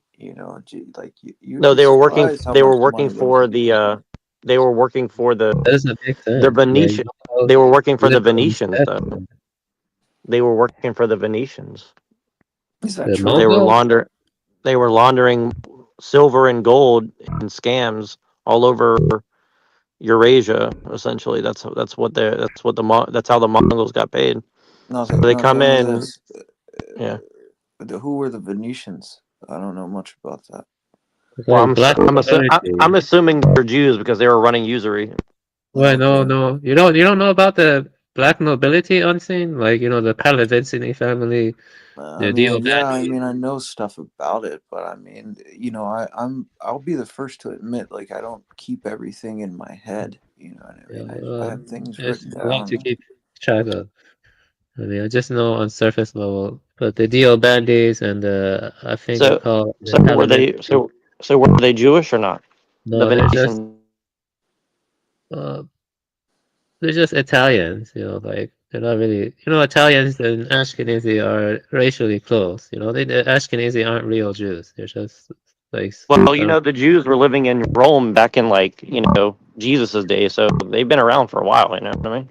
Well, what's so weird about that stuff is that it's like, yeah, that's true to an extent. Is like maybe genetically, like they're not as related to the Pharisees, but the doctrines, as far as like their belief system, definitely developed from that time period, if I'm not mistaken, right? Like it's like, I mean, the Catholics are Jews essentially, right? I mean, the Jesuits is a thing, right? well, if the basis is the Kabbalah, yeah, I mean, according to Michael Hoffman, that's what it is. So, I don't really care. but Oh you wait, look at yeah, let me see what I was gonna say. Uh, I don't know how the Mongols could be backed by Venetians or by Jews. I don't know how that's possible. Like they're on the steppes, very Go harsh. go grok it. Go grok it right now. Let me know what it says. Uh, I see. Sorry, I didn't catch that. Yeah, but yeah, No, because I heard this and then I looked into it a little bit and it does seem that there's some pretty good evidence for it. But yeah, take a look at it. It's now like the common. I think it's like becoming more widely talked about now. the Mongols were. Yeah, let me look it up. Mongols backed by Venetians. That would now, be why a, do you think a that's big not a plot twist. common narrative that's pushed? Do you think it's like because the printing press has been predominantly Um, like owned by Jewish people or something? What is it? Uh, that's pretty crazy. If Mongols were backed by Venetians, then that means they're responsible for a genocide that killed, I don't know, millions of people. And so, they changed the gene pool of Central Asia and many other things. Yeah, Mongols were pretty crazy. Yeah. Yeah, Yeah, like it seems like this is a common trope throughout history. Is like this like eugenics plan of mass murder, man. Like I don't know how that people. ties into eugenics. Like Well, I it's just mean, mass murder. mass murdering, an inferior race to you. That's eugenics. Wouldn't you say? So how would that not tie into eugenics, Avian? Uh, because just mass murdering and taking resources has been common across pretty much all groups. In But history. the point is like what is the separation in your mind between a eugenics program and then someone stealing resources? Like, why is that different? Is it because of a technical term or what? Um, I'm kind of sick. But I just got sick randomly, like 1 hour ago. Maybe they're hitting me with a V2K. Who knows? I don't know. Uh, Sometimes at this time I feel like I'm being hit with V2K or something like that. Sometimes I see a car outside and I can see the light. And maybe they're hitting me with some brainwave or something. I don't know. I'm not a schizo. I'm just saying. I just feel kind of weird, Yeah, man. if you are, you deserve it For what? because you refuse to admit that eugenics is the same thing as what I just said. That's why I hope they beam your head off. It's just semantics. They just I don't know. Eugenics is like what the National Socialists or something did. Like they would select, Yeah, prime breeding what do you think material. they were? And it was like it's not only the National Socialists did that. I mean, but that's so crazy to me. Like the history books will tell you, like, oh, like the National Socialists were doing eugenics. And it's like, well, what do you think the Bolsheviks were doing? I mean, they killed way more people, man. I know I don't like the Bolsheviks. I am not a communist. They went and I don't they. believe you. You think I'm a communist? You think I I'm a think freaking I think communist? you're whatever you need to be for the moment. No, I'm. I just want to scale back technology to 12th century. You know what I mean? That's it. Scale it back. That's all. What is that gonna do, man? What is scale it back? Well, if we don't scale it back, I don't know what the They're hell. not gonna scale it back, man. You think they're gonna give up the tech? They're just gonna be like, oh, like this is bad. We better You have to put be this willing back in the to. box. Then what's your proposed solution? I don't know what the fuck can be My done. proposal is, go to the catacombs. You know, that's my proposal. But I mean, no one wants to hear me. Get on the ark. Catacombs? The flood's Catacombs? coming. You become orthodox? That's your solution. Become orthodox. Well, I mean, there's a reason for that because in your worldview, you think like worldly things can, be a solution when they can't. It's like just like no matter what solution outside of getting on the ark is, the flood's still coming. It's just weird, like the All right, process. can you stop a storm? Tell me this. Can you stop a storm? No, you can't stop a storm, No, but you can't stop a storm, like right? So what do you do when the storm comes? you just come to terms with death. No, you don't come to terms with death. You get on the ark. The arc, okay. I respect your views, your religious sentiments. And This is if not the meant for ark me. of salvation means that you will not die, even if you die before you die, then it's like, you know this. You see, you could die, right? But I can't die. That's the difference because I'm on the ark. That's cool. I'm happy to hear that. I'm glad it brings you solace and it brings you contentment. I'm happy to hear that, but it's Yeah, not I that much know, for it's me. just a big nice cloud to lay my head on, right? You think it's that? You get death threats every day of your life, and then people talking about cutting your eyes out because they're demonically possessed. Yeah. But Christ doesn't exist, but demons do somehow. Yeah. To me, Buddha was a special figure, with his, enlightenment. Especially diluted. He had a Well, special you have delusion. your beliefs. You can stick to it. I respect your You beliefs. don't Whatever. respect my beliefs. If I've had interactions with you where you've clearly proven you don't respect anybody else's Well, you beliefs. don't respect my beliefs either. Of Everyone. course I don't, because they're heretical nonsense. Yes. Well, At least I will say it. You'll well, play for the nice with purposes the of a crowd. stream and for the purposes of civil discourse, one has to put on Yeah, and stop nonsense. messaging me like with your weird manipulations. Like, oh, I apologize. Like, no, you don't, man.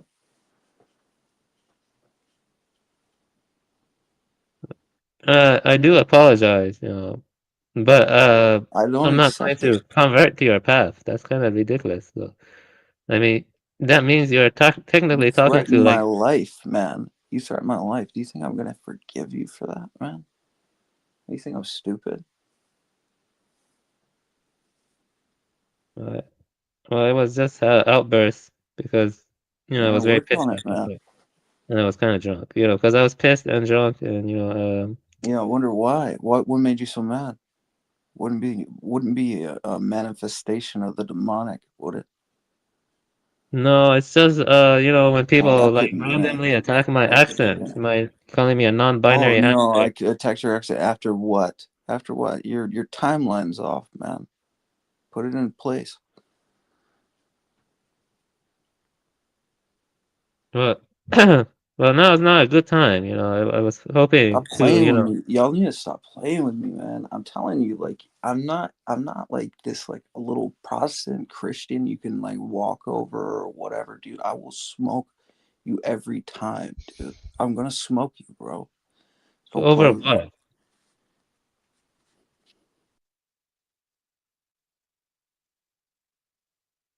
Uh,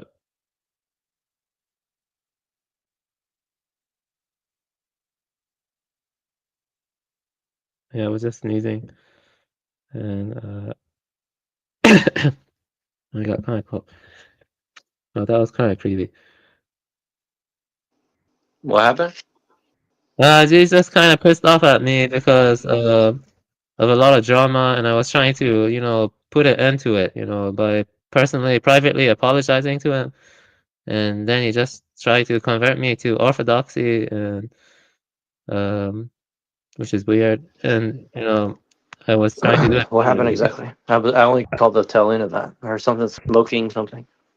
Basically, once, I said I believe in common descent or something, and that pissed him off, and then he just disappeared. Maybe this is better to talk about privately. It's a long story. I mean, okay, see you later.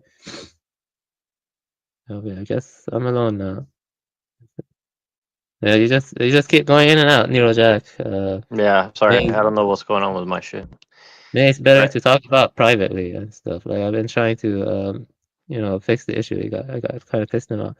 No, StreamYard is really weird for me today. Maybe I gotta like update my stuff or something. I don't Yeah, know. maybe it's better to talk about privately. I was trying to like, make peace, and yeah, he kind of pissed me off. Yeah, I didn't catch much of that. I just caught like the tail end of the whole like all smoky or something. So I don't know. It's a long story, basically. It's a long story. So What do you think about the OTO, Avian? what is OTO? You don't know what the Ordo Templi Orientis or something like that is? Those guys. Yeah, I haven't really researched all that stuff much. Isn't that connected to Crowley? Yeah, it's like his stuff, kind of. Yeah, I don't really like any of that stuff. It's never been my personal thing. How many people are watching this stream right now? Allegedly 0 right now. Oh, now we have 1 viewer. So this is Yeah, my maybe, backup channel because my other channel is 2 strikes down for some random reason. So yeah, it's like literally I had like the stupidest thing ever, but stupid video that I made and I got a strike for it. So oh, I see. Yeah. yeah, Well, yeah, I just started sneezing. Sometimes I start sneezing randomly or something. Yeah, I need it. it's because the Jews are in your nose, probably. No, it's just probably due to heavy metal toxicity. I need to go back to taking NAC and taking some You other need to get stuff. that Alex Jones bone broth. I think that'll help. Yeah, actually, I think what is it called again? The it does actually brown buff does help. But I forgot. It's like called. I forgot what it's called. Bone supplement. It The does bone help. broth. Yeah. Yeah. Well, I don't have the energy to like really carry this by myself, honestly. But if you want to stay and do this a little bit longer, we can. But I'm pretty beat Yeah, today, honestly. collagen. Yeah, collagen is good. Yeah. You Yeah, got a case of what we used to call the Junos right now. yeah, I do. Yeah, I have that kind of stuff here. Yeah, I just hope he doesn't do that again because that's what's kind of awkward. And so like I have to kind of avoid meeting him again or something. It is very awkward. He's kind of melodramatic or something. Okay.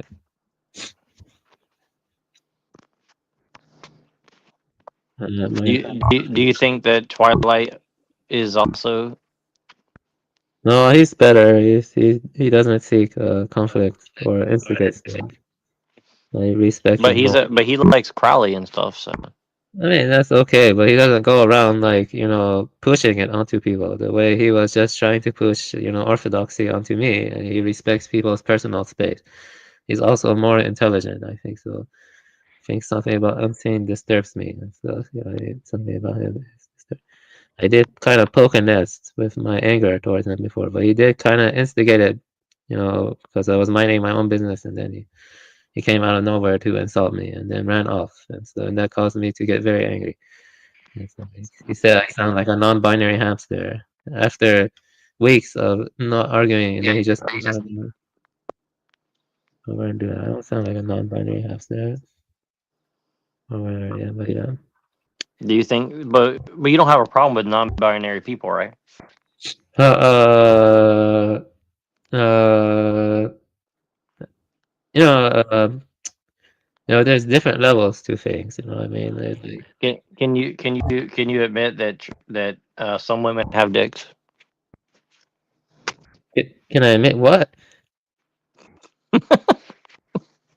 Uh, there's only two. There are only two sexes, male and female. You know, that's all that exists, male and female. You know, but if other people want to have their delusions or whatever, or make a big deal out of that, they're free to do that. I don't really care. So if somebody wants to run off a cliff with a car at 100 miles an hour, and you have the ability to tell them, "Hey, I don't want you to do that because that would be really bad for you," would you just Uh, like not say anything because you don't want to interfere with their like freedom? why should I care? I don't know them or whatever. That's like let them do what they want or whatever. Like it's not my business. I don't want to get So if involved they, in that. okay, great. So well, let's say that they had a 1-year-old baby in the back. Then do you care? Uh, uh, 1-year-old baby. That's not a baby anymore. Isn't that more like a toddler? That's a toddler, right? That's it. Or toddlers. Yeah, that's a toddler. Uh, I mean that's bad. Why would you do that? I guess like. I mean, but would you stop them from doing what they're doing if there was a toddler in the back? Well, how could I stop them without a gun or without legal enforcement Well, or anything? let's just assume for the moment that you could stop them without any harm coming to you or them or Yeah, anybody else. yeah, I'd stop them. Why not? You But know, isn't that pushing your belief that life is better than death on them? well, that kind of reminds me of some stories I've read, about Blackjack and that one guy, what's his name again? Dr. Kiriko. Yeah, he was interesting. Blackjack and Dr. Kiriko. Maybe you like reading that. It's from a manga. Yeah, manga. It's Blackjack and Dr. Kiriko. Dr. Kiriko is like the guy who says it's better to die. He goes out administering euthanasia on people who want to die. Dr. Kiriko. And then Blackjack wants to save all patients no matter what. Even if they want to die, he just saves them. And there was one manga chapter where Blackjack saved someone, even though they didn't want it.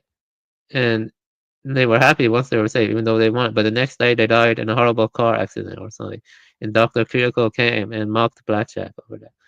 But it's kind of interesting, because Dr. Kiriko is kind of like, he went through a very brutal wars and he saw a lot of catastrophes and struggles and despair and people suffering and dying. He's kind of like the death drive, like Mainlander. I'm not sure you know about this person named Mainlander. Philip Mainlander. He was a big pessimist. He said that the will ignited by knowledge, that non-being is better than being, is the supreme principle of morality. I don't agree with that. But sometimes if you're in a very bad situation, like, I don't know, like what Dr. Kiriko had to say, see, it's better to die, I think. But it depends all on the context in life. Some situations are better to live, some situations are worse. Blackjack and Well, Dr. Kiriko are so kind of dynamic. so I want to do a mind fuck to you right now. Okay. Okay, because this is where I come from. So it's like, so the argument is this, like, you said that you don't like his beliefs being pushed on you, right? So, but then it's like, okay, but like, isn't the very act of you speaking pushing your beliefs on somebody else? Like, like if you're saying, like the very thing that you're saying, like even if you're lying, like I know what you're saying. even if you're lying, the very act of speaking implies that you want somebody to listen to what you're saying and take it seriously, right? Yeah, I guess. So aren't Yeah, you yeah. always? Isn't everybody pushing their beliefs on everybody? Yeah, you could say all of life is like a dialectical tension. That's what you're saying. All of life is like a dialectical tension, right? That's what you're trying to say. Yeah. I think that was the point of Julius Benson, which is why he's interesting. Benson argues that. He argues all of life involves tension. When two things meet, it's not so much they come to come together in accord, but they come together in tension and conflict in some ways. Yeah, that's kind of interesting. Like the material contrast and stuff like that. Yeah, I mean that is a good. You're married, so you get it, right? I mean, isn't that kind of how it goes? You know? Yeah, but then how can you explain stuff like emergent properties? Like, I think there has to be some degree of internal harmony. Well, I have another name for my emergent property. It's called a penis. Yes, that is an emergent property. Yeah, that is. Yeah. No, I'm being facetious, but you know what I mean, right? Yes, Like, yeah, I know what you mean. Yeah, yeah. I mean, what I mean is that, you know, pretty much,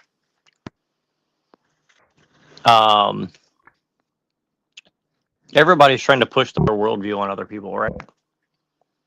I mean, this is kind of where the left wing people are kind of like not wrong in some ways. They're like, "Oh, you're microaggressing against me because you have this opinion that I don't like." Right? Like they're like, it's kind of bullshit in a way, but it's also kind of true in a way, right?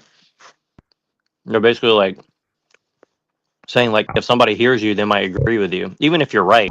See what I mean? Like if you say like, I don't really like to be around transgender people because I think that it normalizes it by like me being forced to support it. They'll call that hate speech and say, "Oh, that means that you don't want this person to exist" or something. It's like, well, yeah, I don't want them to. I'm not saying me personally. I'm just saying like, you know, in case the AI gender destructo bot is listening. You know, like hypothetically, if I didn't like transgender people, right? And oh no, it's just human beings, I guess. Because other species like keys are probably more peaceful. Like in key social organization, when one of the parrots in New Zealand is happy, they all dance and they all watch out for each other's children. Yeah, but when a lion has sex with a woman lion and he kills the baby lion from another male because he doesn't want any competition. So I mean, there's a difference among all of the social organizations. Some of them are more harmonious. Some of them are more based on what you're talking about. Well, but think of it like this too. Like one day if we die, right? Like and nothing's there to like interfere with our body. Like ravens are gonna eat our body. Yeah. Other things will like the bacteria that kept us alive in our body will now eat us or something. You know what I mean? Well, I mean that's fine. I mean, but the question is, why be a humanist or something? Because human beings historically, I don't think it's purely reducible to Jews or reducible to any specific group. It's just what humans do. I mean, they do stuff like link chi. Reading Georges Bataille might be good for you, I guess, because he talk about all the torture people that, like link chi is one of the Lingchi. Then there are others like scaphism. Scaphism was actually Persian. They would get people, put them in a rowboat, strap them in the rowboat, glaze their body with honey, and then push the boat into the pond, and then insects would gnaw on their bones and stuff. That's scaphism. And then there's other ones, blood eagles, another one, and the Inquisition. They had interesting torture methods too. But yeah, the point I'm making is that well, you're saying that like making everything human, human focus is not really wise or something. I'm saying that maybe other species, or it's called Silurian hypothesis. Maybe other species after our extinction, they'll form advanced civilization that's better than ours, relatively. Well, to quote Ian Malcolm, I mean, the dinosaurs were wiped out. Nature selected them to be wiped out. Right. Nature. Similarly, nature has selected us to be the winner at the moment, right? At the moment, but right now we're significantly declining, and you can look. But we don't live in the future, and we don't live in the past. We live in the present, right? Yeah, but the question is, what happens after you die? I think that's really the question. I don't think I buy the whole Are you eternal. are you asking the eternal question? Do all dinosaurs go to heaven? Uh, kinda, I guess, kinda, yeah, kinda. Sort of, I guess. Well, I mean, what I'm saying is that if you're a whatever you are, an agnostic, atheist, or whatever, I don't know exactly what you are, but a Buddhist or whatever, because Buddhist isn't really like theistic in the way that a Christian is, right? But as far as I understand, at least, I mean, unless it's a Jewish Buddhist, maybe I don't know, um, but would you say that?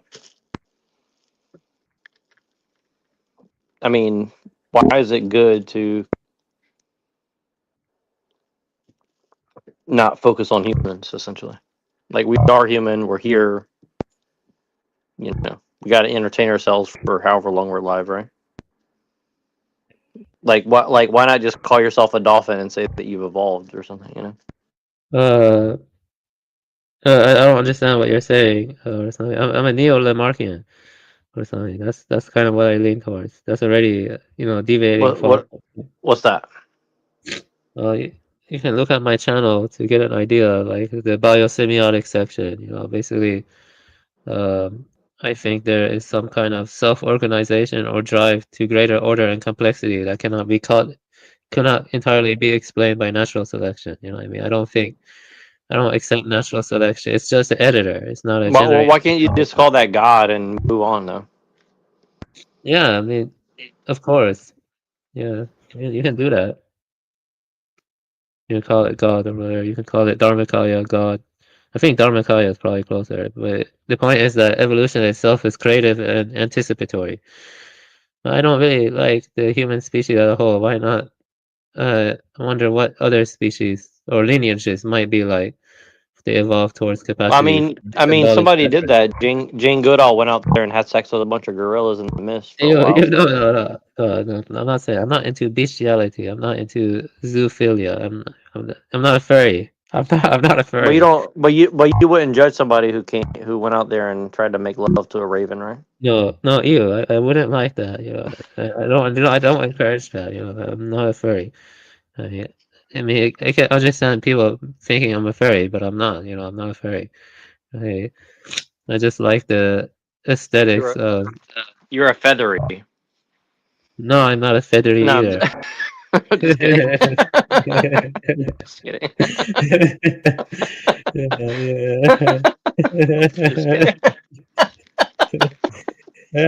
I just had to. Sorry. But so, and I'm not making fun of you either. Like I'm just genuinely like it's an interesting thing because you've read a lot of biology and stuff. Like I mean, I've Yeah, definitely entertained a lot of weird thoughts. I mean, like anybody who's read Animorphs, you're like, am I the can I turn into a cat or something? yeah. So Well, the future I see it either belongs to machines or animals at this point. If you're gonna give it well, to machines, then we're all gonna be fucked. but why not? But why not give it to like the amoeba or something? Why do it to like something that's like a vertebrate? You know what I mean? Why not go like Because I think symbolic reference is unique. I don't think symbolic reference emerged for no good reason. Symbolic reference has some cosmic significance, in my I mean, opinion. you can make a symbolic reference of an amoeba, though. I don't think amoebas can develop symbolic reference. They have indexical and iconical reference. They don't have a symbolic reference, amoebas. But they can be intelligent, anticipatory.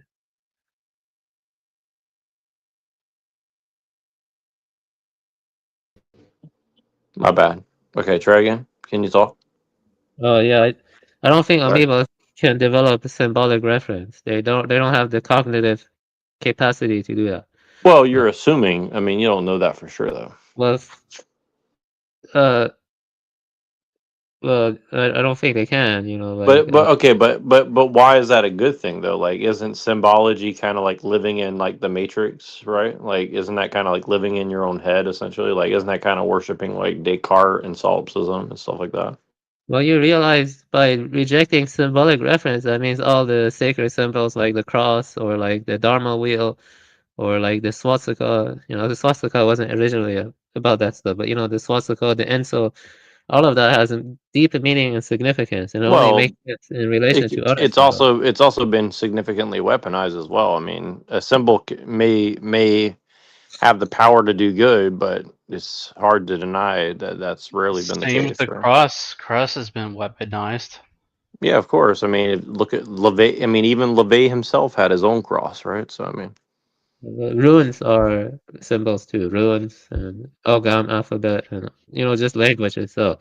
The scripts, all of those are symbolic also.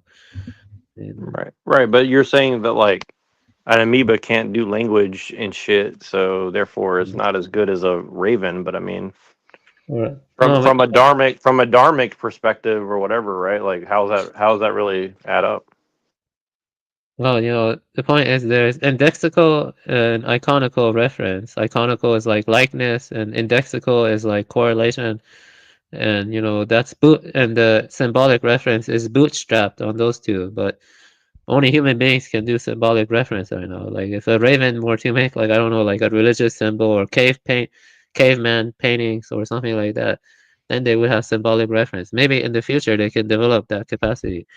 But I do think symbolic reference offer a kind of window to liberation, maybe via the renunciation of all symbols, renouncing all symbols, letting go of all symbols. Maybe that has a deeper significance than we think, or something. You get what I'm trying to say? I have to go more into it. I have the Symbolic Species by Terence Deacon to read. Jesper Hoffmeyer in Biosemiotics talk about it too. I want to go more into the neurophysiology of it and stuff, the neuroscience of it. I plan to. But would such a hierarchy imply some kind of moral judgment call, as in the higher levels are therefore preferred moralistically? I did talk about that. Yeah, I would say, there are ants, like Dracula ants. They give rise to newborns, and the queens eat the newborns immediately. Like they're always cannibalizing each other. And I saw a crayfish eating other crayfish and not realizing it. You know what I mean? Well, Like, there's humans that are cannibals. yeah, they devolve. They're devolving to that level. They're devolved. You know what I mean? Huh. The higher cultures are like closer to like dharmic understanding or contemplative asceticism. Schopenhauer argues similar things. Schopenhauer, the contemplative ascetic, who focuses more on inner liberation. So that's what I would say. I would say there is a hierarchy in cultures and stuff like that. Yeah, but I mean, But allegedly it seems kind of relativistic in the sense that each upper level, each higher evolved being or species can still do immoral acts as such as the lower levels. Yes, I think symbols give more flexibility, but they also give a kind of window to inner liberation, which involves renunciating all symbols, letting go of all symbols. It's called letting the mind flow freely without dwelling on anything. Basically, since the possession of symbols is an illusion and the absence of symbols is no illusion, then by the signless symbol, you can see the infinite or something like that, the Tathagata, something like that. I say. And so I think the higher level probably involves a negation. You see a negation of all symbols. Maybe, I don't know. It's hard working it out. Like when I said, I have to work out the metaphysics. I have to meditate more and other stuff. Maybe it's not good to. True. Anyway, I do feel like we're kind of at the end times of humanity or something. I don't know. I'm The just concept trying. I mean, I'm pretty much just thinking of it hypothetically at this point. Wouldn't be able to have any realistic examples to point to, other than war and things of that nature. But like, here's the thing though. Like, if you were a Raven man or something, right? Like, would you think too much about like whether or not to impregnate the egg of the lady next to you, or would you just be like, I'm gonna do it because I'm a bird and I gotta fly and shit? And That's too anthropocentric, though. Just, I mean, if the crows can evolve, what's to say they would evolve to have any kind of mores Right. or values that Well, maybe Yeah, that they humans would. hold? maybe With they'll sim evolve into like Borg things with like brain chips in their head. Well, let me tell you this. Okay, Maybe. greater apes. You know, they don't. None of them are monogamous. Okay, but among the ravens and crows and corvids, or among parrots, they're all monogamous. You know, what I mean, most of them. You know, like ravens Well, speak for life. So but that's like why? Well, first of all, why are you moralizing it? Second of all, I mean, there's been plenty of apes that have been monogamous, whether or like not it's gibbons. like Yeah, natural to them. gibbons. Yeah, gibbons are gibbons. Gibbons. Yeah, I think that's how you pronounce Well, it. Gibbons. that's what he's saying. Those that uh, exhibit the uh, higher morals are more evolved.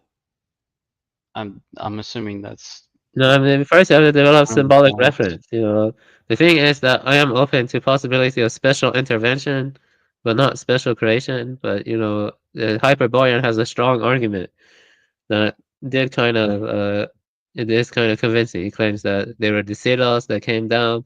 They saw the Pasu, which were like a primitive ape, and then they imbued it with the spirit or something, and then they have to like revert the spirit back to its natural state. You know, because So, do you believe in space? Yes, yes, I believe it's like, do you think space is a So big you side? believe? So you believe in Jesus? I mean, do you believe in kabbalistic theology, essentially?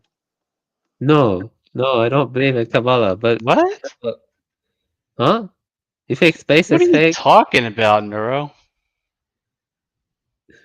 I mean, let's say I don't know. I don't know what Nero is talking about. The truth is, I don't know for sure. You know, unless I go on the ship myself, I don't know. Like it's kind of funny because like it it's like sort of subtle but not really.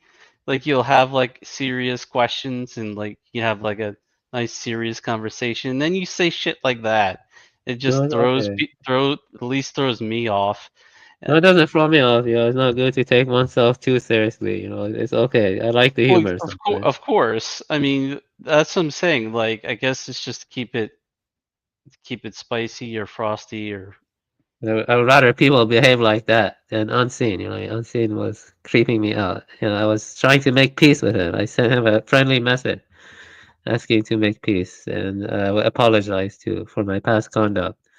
And it seems like he that's still. good. But I wouldn't just like leave it be. At least try to leave it be for now. That would be my suggestion. Yeah, I guess so. I'll follow your suggestion. You're a wise man, Reddington. I'll follow your suggestion. Like, I'm not saying that would solve anything. It's just maybe just leave it be, and maybe he'll mellow out, but maybe not. I don't know. Like, Ugh. Yeah, I at see. least for me, I'm just tired. I'm just kind of tired of a lot of things. Drama and other stuff. I'm tired too, to be honest. You know, which is why I was trying to diffuse the tensions, but I guess it didn't work. So everyone has a different personality. I'm a very direct person. So very direct person, very direct and honest person, honest with my intentions, even though sometimes I can have moments I make mistakes, lapses in judgment or whatever. I have lapses in judgment. Right. You have any questions for me? Anything you want to talk about? Or you don't really Did care? Neuro leave or? He just keeps popping in and out, you know. Oh, right. Like, yeah. You have any questions for me? Anything you want to talk about? Well, not so much questions as maybe just discussing Sure, certain ideas. sure. Because, like, I guess supposedly, I guess it's like how to say it.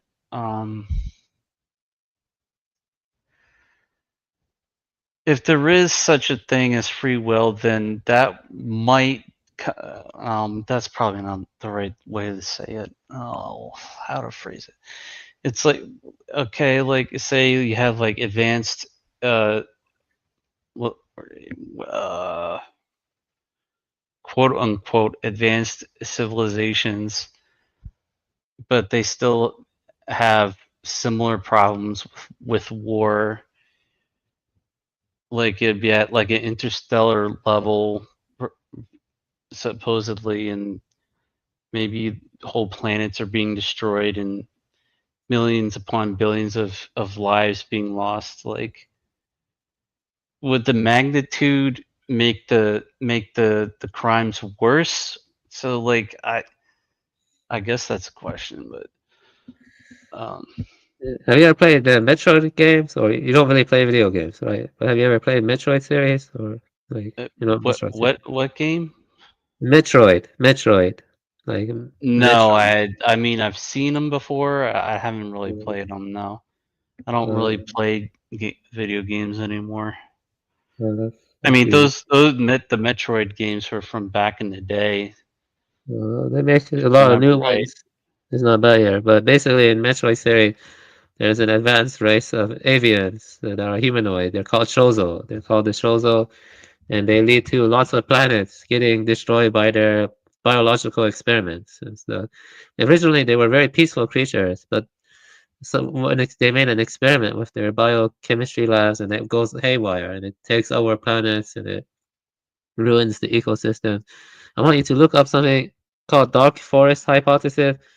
It's an answer to Fermi's paradox. I've been thinking about it lately. In dark Can forest you hypothesis. DM me just the name you just said so I can look it up later? I'm not quite at my computer right now. Oh, okay. Well, anyway, I'll talk about dark forest hype. I'll just send you some interesting stuff over Discord later on. Though. I'll just send Okay, it. that's good. Yeah, but dark forest hypothesis claims is a solution to the Fermi paradox that suggests intelligent civilizations are silent and hidden out of fear that revealing themselves will lead to their destruction by other potentially more advanced and hostile civilizations. And I've been thinking lately that maybe dark forest hypothesis is true and that maybe they're manipulating mankind into destroying the atmosphere or the earth. I don't know. It could be, it's an answer to Fermi's paradox. You never know. And so, uh, I mean, I would lean towards that. Yeah. yeah, It seems impossible for there to be absolutely no more advanced civilization out there, and they wouldn't, if they sufficiently advanced far enough, they wouldn't, the space travel wouldn't be it wouldn't be a huge obstacle to reach here. yeah. The kind of technology they're rolling out now doesn't feel normal. And, I look at Peter Thiel's face. Peter Thiel is an anagram for the reptile, right? You Oh can my like, gosh, like I was watching a stream earlier and the guy was doing a whole stream about Teal, and he really does look very strange to say the least. I mean, especially more recently, he seems to be getting worse somehow, yeah. as far as his physical appearance goes anyway. You think they would be able to do something with makeup or something to make him at least look more Uh, presentable or I heard something. a hypothesis that the reason they're looking weird, it has to do with the magnetic field or the light coming from the Earth's atmosphere. So that's why they're spraying chemtrails, because they're trying to change the climate and the atmosphere of Earth so they can keep their human disguise. So I've been thinking about that lately, and I was thinking maybe that's why all Well, these aliens. presumably if it's some kind of alien race or whatever, they would try to terraform it Yeah, to their that's what, specifications. exactly. And doesn't that seem like what's happening with the why would Bill Gates want to block the sun? Why would they want to spray stuff in the air? It's a Stuff. very good question. I mean, Yeah, I've been thinking I about it. mean, if you want to believe the surface level stuff, that's one thing, but I don't see how blocking the sun would produce anything good, to be Yeah, honest. It's exactly. like you need sunlight for the plants to live. Yeah, It's like you exactly. block the sun, you want to kill all the plant life. It's crazy shit. Yeah, exactly. Yeah, it does. It doesn't seem like normal human beings who are born on Earth But would want that. But I guess my question is, it's like, okay, you have like this dark, what'd you call it again? The dark forest hypothesis. Dark forest. Dark Yeah. forest. All right, so these advanced civilizations are meddling with Earth. Does that make them technically less evolved than, say, perhaps us What at makes that them point? It makes the war not just between nations, but between planets. You see what I mean? Like that's the thing. Like that would be crazy. Like, it makes them probably more evolved than us because they got to this planet, but they're more unethical. Like they don't have any But I mean, moral. like on moral like maybe I guess I should have maybe rephrased it, like on a spiritual level. yeah, that's what I would like to see. I actually heard that if you take some blood and you throw it on one of them, then their form temporarily disappears. I was considering to do that to Peter Thiel. Maybe if I could get some blood, like period blood or something, and I go up to Peter Thiel and I throw it at him, then maybe his alien form will reveal itself. Yeah, maybe I should go do that. You see what let's go see the alien. I was considering that. Maybe I should go do that. Like throw some blood on Peter Thiel, see his true form. Well, I mean, you could try to do that, but then it might fail because he has better technology than. Yeah, I was just kidding. But yeah, yeah, I heard a theory about that. But, my wife shared something about it. Yeah. There's another hypothesis that's interesting too. That is very popular. It's called Solarian hypothesis. Have you heard that hypothesis? No. That hypothesis is that it assesses modern science's ability to detect evidence of a prior advanced civilization, perhaps several million years ago. The most probable clues for such a civilization could be carbon, radioactive elements, or temperature variation. And so they claim that there, there, i- there is a possibility of an advanced civilization before humans in the geological record. They argue that there has been sufficient fossil carbon to fuel an industrial civilization since the Carboniferous period. However, finding direct evidence such as technological artifacts is unlikely due to the rarity of fossilization and Earth's exposed surface. So they say they might find indirect evidence such as climate changes, anomalies in sediment, or traces of nuclear waste. And like if they explore so maybe something like that exists underground, or maybe that's the Solarian hypothesis. Maybe they can find evidence for another civilization of non-human origin, like 300 million years ago or something. Well, isn't that like kind of the whole point of that Ancient Aliens TV series? Uh, yeah, Was that on History Channel? I forget which channel it's on.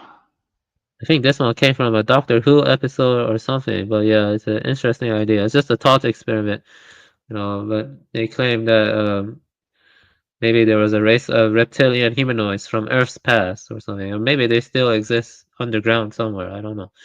So I don't know. Maybe there are reptilians underground, or maybe there are aliens that came from space. I don't know. But it does sometimes feel like the way technology is progressing, it's not really in anyone's ultimate benefit, even the elites, when you think about it. Like, the elites are gonna, it's not really in their benefit either. It's really in no one's benefit to, like, when I made my video rollout theory, did you watch my video of rollout theory?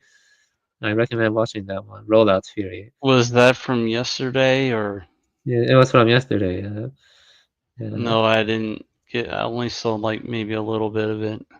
Oh, well, I can just sum it up in one sentence for you about rollout theory. It's just one sentence. I can sum it up for you. And if you agree with it, then just I give lots of evidence for it. Military black budget labs lead public markets by approximately 15 years, staged releases, and use pop culture to habituate the public to threatening deployment. And so I was looking through all of it, and almost everything from 10 or 15 years ago that was considered conspiracy is now true. I can tell you some stuff. Internet started as started in DARPA. DARPANet, internet was originally Yep. made by DARPA. Then you have interstate highways. That was from war plan to everyday life. Then we have Pentagon's heartbeat ID. They can detect people based on your heartbeat now. It's called Laser Jetson. If you Yep. told this to people 5 or 10 years ago, they will call you a conspiracy now. But now they acknowledge it. And they have syringe injectable neural meshes. Like if they can inject you, and then that thing will go to your brain, and then it will unfurl the mesh into your brain. That's not a conspiracy anymore. That's real. Syringe injectable mesh electronic implant in a human brain. Yep. And now they have graphene can help bypass quantum computing limitations. Maybe they already have quantum computer. I think you've mentioned that before. Yeah, they have graphene tattoos that can monitor your blood pressure. And also, this is weird. I read this article said dust of graphene related materials is not harmful. That's weird. Maybe they're spraying our food with graphene. I think so because something. Probably. Yeah. Probably at this point. Yeah, and cloaking technology is real. Cloaking technology is real. It was considered conspiracy 10, 15 years ago, but now they acknowledge it. The Yep. cloaking technology is very advanced. They have directed energy weapons. I talked about Yeah, that I was about to say that directed energy weapons next.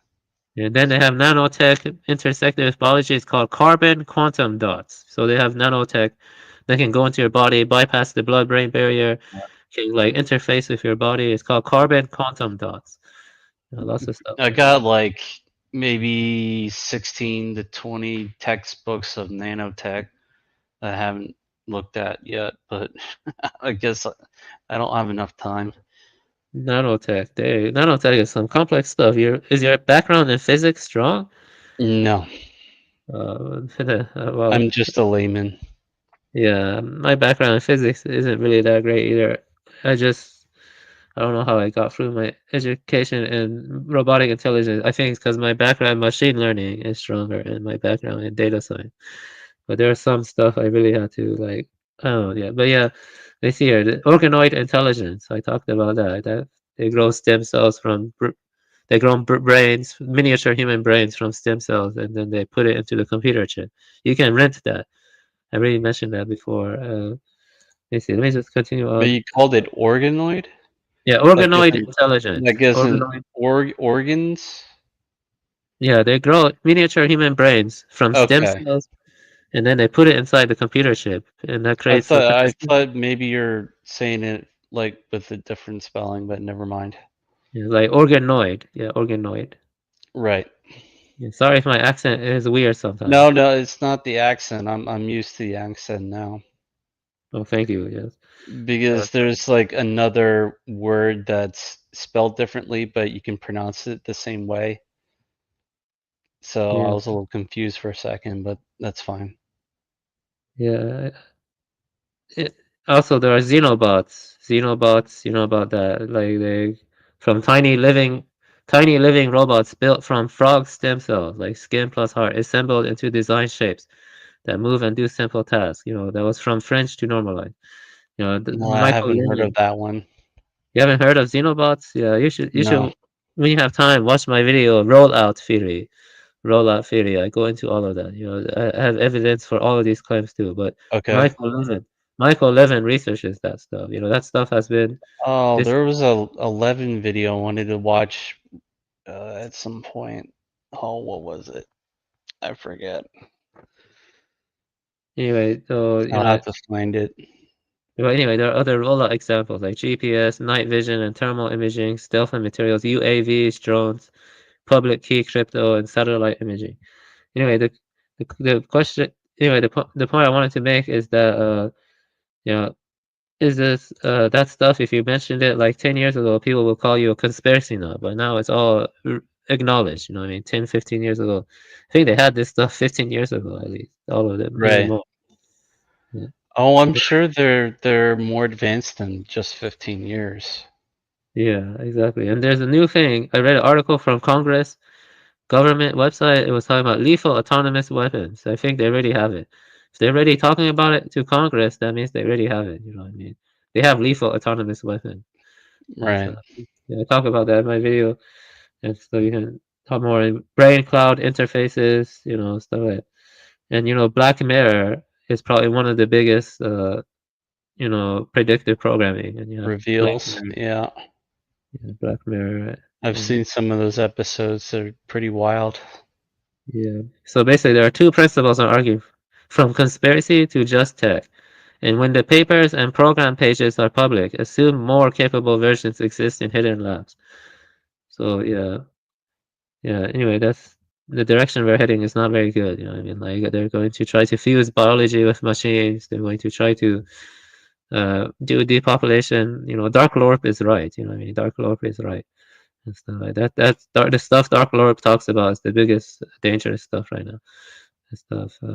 Yeah, I think his experience with the UFO was real. He's 100% telling the truth. I know he's telling the truth because I just know, you know, like I can sense when someone's telling the truth or not. You know what I mean, based on their voice. You know what I mean, because when I went through my traumatic experiences, I got some kind of ability where I can tell sometimes deeply if someone is telling the truth or not, if they're authentic or not, and he's authentic. You know that. Which traumatic experience? Oh no, I'm not gonna talk about my personal stuff here. I can tell you I some. mean, no, I don't want you to mention anything personal, but it was just like one event or several. Yeah, several events, like several. The reason I sound weird has to do with that. You know what I mean? I was. Well, I think there is such a thing as the trauma-based mind control. The trauma seems to activate kind of psi abilities in certain people. Yeah, I So think I there's do have. that. I can tell if someone is bullshitting or not. You know, when in a very serious and sensitive moment. Unseen is a bullshitter, unfortunately. I don't want to talk about that too much, but Dark Lord is the real deal. His experience is real, and his faith in Christ is more genuine too, to be honest with you. You know, Dark Lord is a honest, authentic man, unlike him, Unseen. You see how Unseen made a show and then left, you know what I mean? After I had asked to make peace, you know, Dark Lord is not that kind of man. At least his faith in Christ is more admirable. He doesn't push it on people either. But anyway, I don't want to talk Well, about I think, well, I mean, right. I mean, he's got his own issues he needs to work out. So just leave it at But the that. point is, he did have that experience. You know what I mean? That experience was real and stuff. The experience where he saw the unidentified flying object. It came out of the ocean and then it just moved without making a noise. And then it went into near the trees and he just saw it and then it flew off, I think. Something like that. Right. But yeah, the point is that I believe him. yeah, I believe in it too. Yeah, definitely. But yeah, that's why I made that video, rollout method and stuff, because I saw the pattern. You know what I mean? There is a pattern. You know, where they're rolling out the technology rather than, you know, there's a shadow to technique. Is what I call it. The shadow of technique stretches before technique, and then it even alters the trajectory of technique. You know, it's not just pure technique. There's a shadow to technique.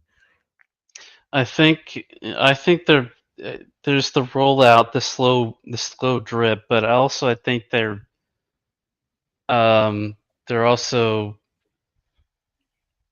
what's the word? Di- having they're also uh man, I'm just having a brain fart here. They're also like, what's the word? Misdirecting, I guess, is close enough. Like they'll misdirect people with supposed high tech stuff, but it and turns out that it's not actually real. Like in the sense that it's supposedly being revealed. But Like the thing is, I think that there is stuff that's being faked and that is trying to be passed off as high tech, but it's actually being faked. I yeah, don't I know what you mean. I'm not sure what the agenda behind that is exactly. I guess it depends on what the tech is. If it's something that could potentially just destroy the whole earth, I guess they would want to try to misdirect people from figuring out that technology. Yeah, I also think the metaphysical analysis of Solstice 5, I made a video on that too. But the point is, we don't want technology to reach the point where it can like re-engineer supply lines or like, you know, the thing is, the difference between technology and the human body is the human body can manufacture its own cells and then the cells are reintegrated into the body. Like 90% of your cells from 10 years ago are gone, but they have been replaced, Right. right? Yeah. That's the fancy word for that is autopoiesis. Autopoiesis. That's the fancy word for that. But technology hasn't reached that point. It's organizationally autopoietic. Like if you like disrupt the free market or you disrupt it, it comes back, it rebounds back.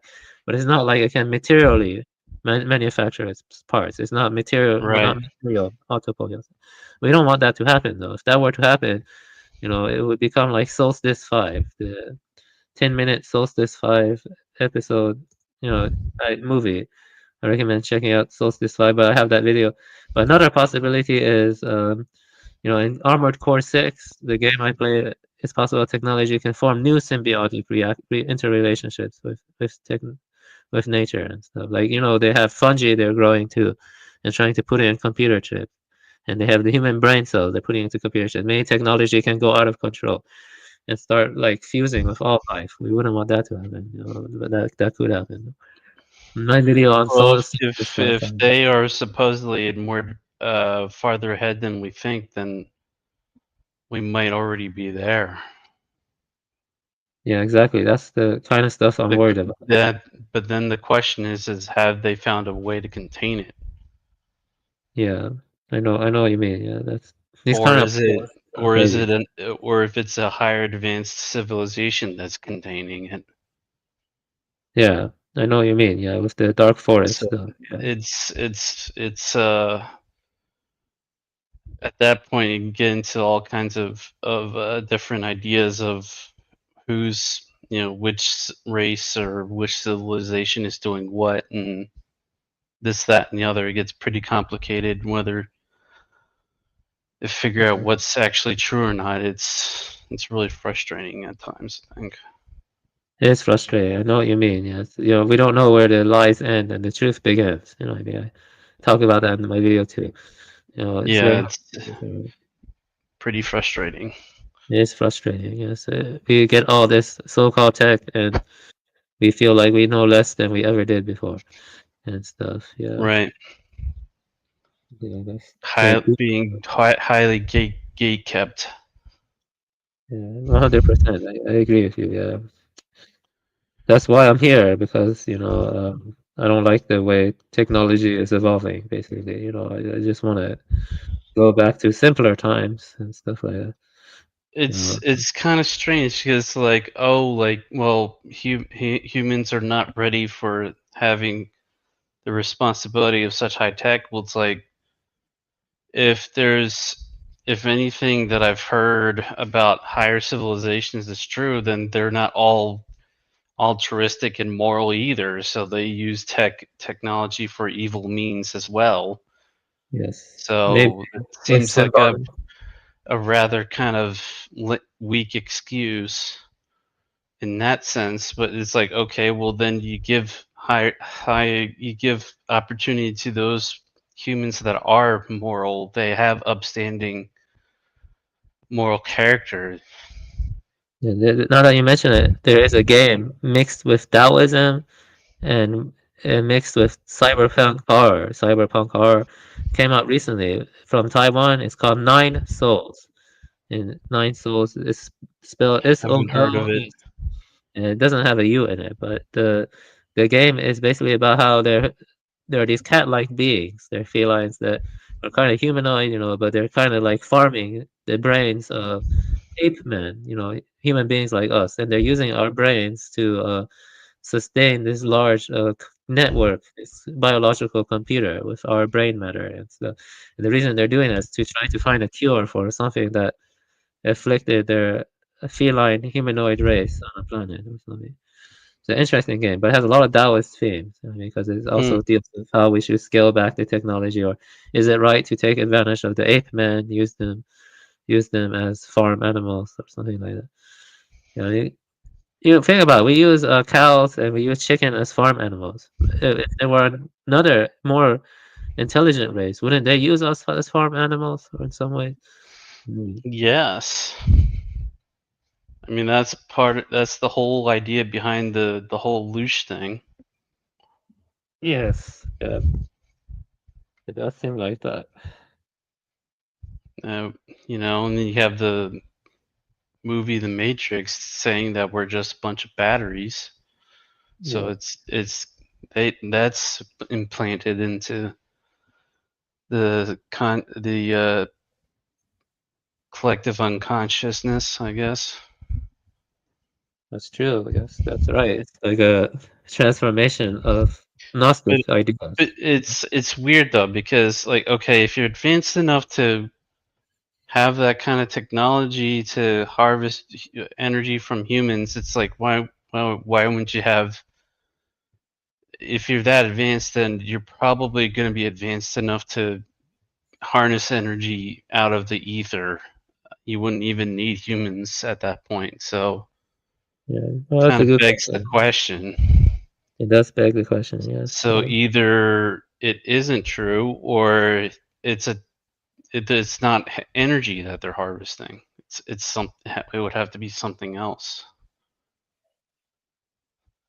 Well, that's true too. You know, I don't know. You know, the point is I don't know what's going on. You know, but when I see stuff like British Me royal neither. family, yeah, you saw the picture I shared of the Prince Charles. You know, with the Baphomet, right? You saw that picture, Right, and yeah. and the woman too is both a woman he's having sex with and also Baphomet. That's very creepy stuff. You know, it makes you really wonder what these people are up to. You know what I mean? Like, what they're hiding. I don't think we want to know. If I have any inkling of it, I don't think we do. I want to know the truth, no matter if it's painful or not. I want to know the truth.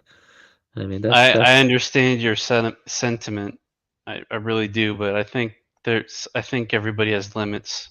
no. I have no limits. I want to know the truth. I don't care if the truth is gonna make me go mad. I want to know the truth. You know what I mean? That's the kind of person I am.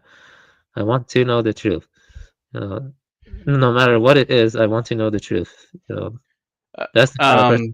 well, maybe to put it a different way, I think there's some how would you say it? It's to pick your I guess to pick your battles is one way to say it, but another I guess what I'm trying to say is like prioritize which truth you want to know fully. I want to know the most important metaphysical truths. You know what I mean? Like that. Right. That's Okay. yeah. All right. I agree with you there. Like the Yeah, most that's important what I mean. metaphysics. Yeah. Yeah, that's what I mean. Which doesn't. Which I don't think requires to know what the Royals are up to Yeah. completely, or I don't see how that would tie in exactly. Yeah. Well, yeah. Well, we know they're about human trafficking and stuff like that. Yeah, human trafficking. But for what? I don't know. Like maybe adrenochrome farms. Yeah, have you heard of adrenochrome farms? Adrenochrome. Yeah, I've heard those. Yeah. Yeah, probably that kind of stuff. I think that's probably not even the half of it. Yeah. Well, they're not good people. You know, I can tell you that they're not good people. Right. That's all you really need to know at this point. Yeah, that's right. Unless like that kind of depravity somehow is related to those metaphysical truths that we want come to understand. I hope it wouldn't be. So I guess Nero Jack just left, and I Just see. left. I didn't even know he was here. So have you been doing anything for leisure or for relaxation? Have you been doing anything? Not really. I should meditate more. I was meditating for a little bit, but Yeah, I me too. I struggle to develop good habits. Me too. Yeah. Yeah, I need to be more consistent and stuff. Yeah. I don't know if it's because of the ADD I was supposedly diagnosed with or what, but it's it can be it's not always hard, but it can be hard to really focus to get something done that is beneficial. True. Yes. the habits we build up last for a long time. Yeah, I think I've been reading a lot, and I don't know how much more I should read, but it does get kind of sometimes it's hard to like keep reading. Like once you read one book, you see you have to read more or something, or it's tiresome after a while. But yeah, I don't know what I'm gonna do. I'm probably gonna take a short break or something, but I'm gonna start working on Wednesday and stuff. Do you work or you don't work? Just kidding. I work, but there's things happening, so I don't really want to talk about it right now. Yeah, that's fine. Yeah, I understand. You can keep it private. Yeah, so yeah. Yeah, I'm gonna start working soon. It's been a while since I've had a 9 to 5 job. You know, I'm not really looking forward to it. So I enjoy being a NEET. You know what I mean? Because as a NEET, I can read the things that I think are important. You know, this is what I do when I'm a NEET. You know, I don't go partying. I read about the nature of technology. I read about, you know, biosemiotics and other stuff. I read about evolution and, you know, other stuff. I read about technology and stuff like that. I don't really like party, you know, it's free philosophy. Yeah. Sometimes Right. poetry. I Yeah, haven't really been reading much lately. I read maybe like 10 pages of a lull the other day. That's about it. yeah. I got through all of technological society. I got kind of tired after finishing it, but I really pushed myself to finish it, and I took a lot of highlights, and I put these book tags around it too. But yeah, I feel like you can just break it down to that loop I gave, you know, that loop I gave in my presentation, or whatever the loop of technical necessity, you know, search for efficiency leads to standardization, universalism leads to more and more regulations, and then there is ordered efficiency, which is interlocked with the whole system. You know, there's an interlocking or functional linking, you know, and then that leads to self-augmentation, like, you know, soul erosion, and that leads to the search for efficiency again. So it creates the very problems it claims it can solve, and it creates that kind of loop, you know what I mean, of the Right. technical It's a necessity. negative feedback loop. I think more of a positive feedback loop, to be honest, because it keeps going without any, because it keeps creating new problems, and so they keep amplifying the situation and just keep going on. And it's more like positive feedback. But Okay. positive feedback was bad, yeah. But yeah, but well, maybe it's negative. Yeah, I don't know. I have to think about that more. But yeah, it's a Definitely a loop, yeah. loop. Yeah, but I would say it has a shadow too. Like we talked about, it has a shadow that goes into DARPA. And so that shadow. Yeah, dude, you can see it in everything. Like we talk about on TML channel, you can see it in agriculture. You can see it in human techniques like AI or like anything like schooling. You can see it in everything. You know what I mean? Like they're always trying to, you know, the technical necessity leads to dehumanization and stuff. Right. Yep, that's what it does. Uh, yeah, yep. So you like wolves? Do you like wolves? I forgot to ask. So you do like wolves, right? Yeah. Have you ever seen a wild wolf? Or no? Not that I remember. I've seen bears, I've seen coyotes, I've Oh, cool. seen probably some other things, but Yeah, not wolves wolves are in cool. particular. Yeah, wolves are cool. I like wolves. You know, ravens and wolves are actually they work together. You know, they work in symbiosis. Ravens and wolves. You know, like ravens help the wolf find a carcass, and then the wolf eats the carcass. Sometimes they nibble on it, the carcass a bit, and the raven is able to get some more food that way too, because you know the raven's beak isn't as strong as a wolf's teeth. You know what I mean? So, yeah, Hmm. there are nice videos on that. There are nice videos on that.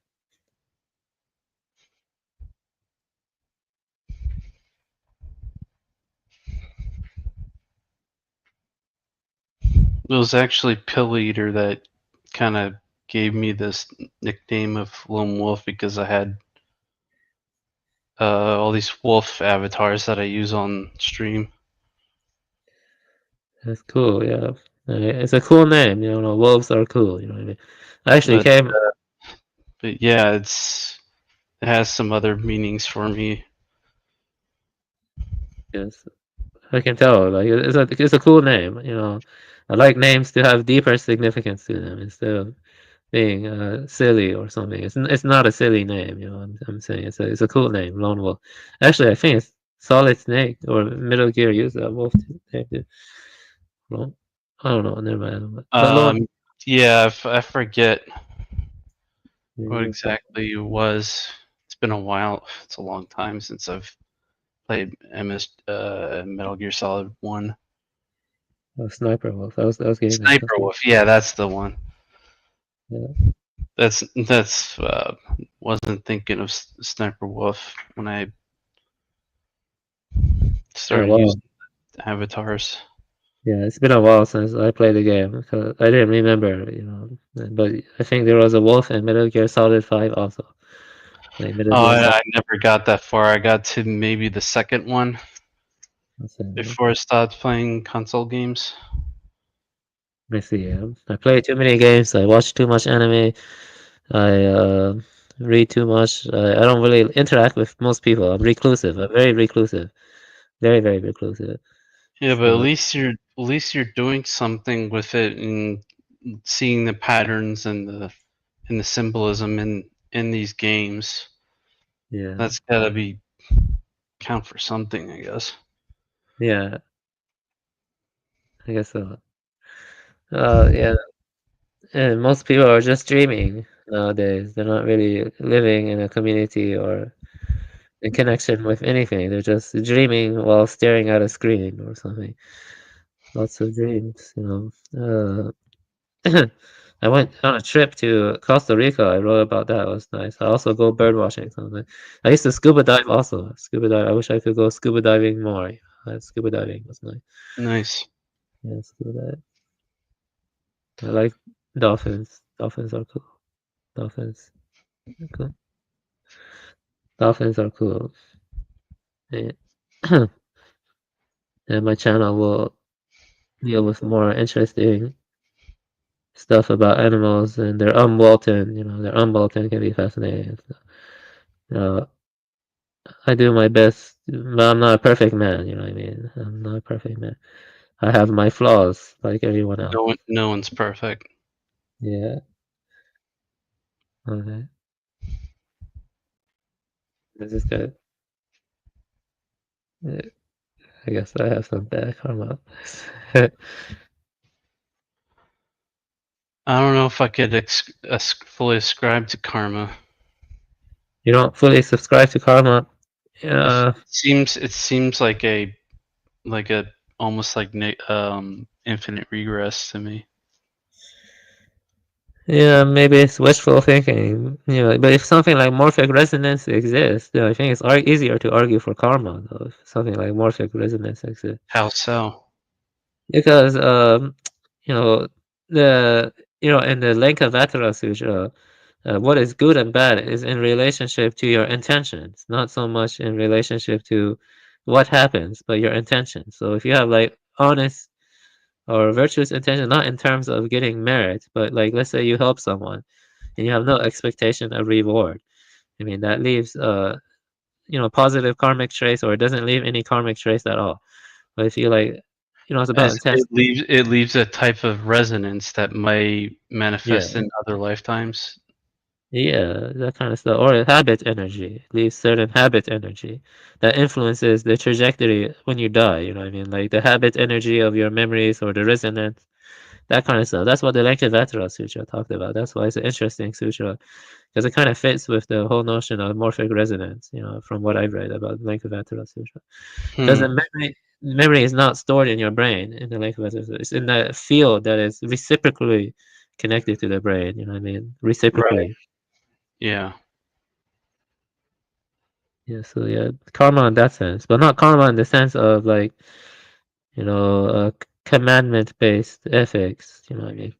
More like that intentionality and habit energy, stuff like that.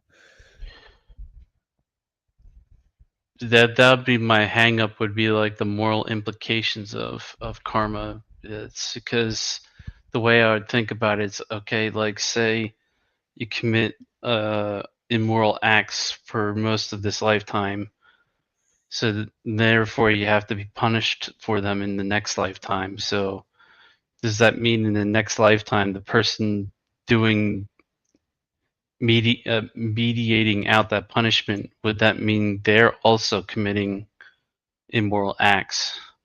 I know what So you're saying. would that then be ad infinitum?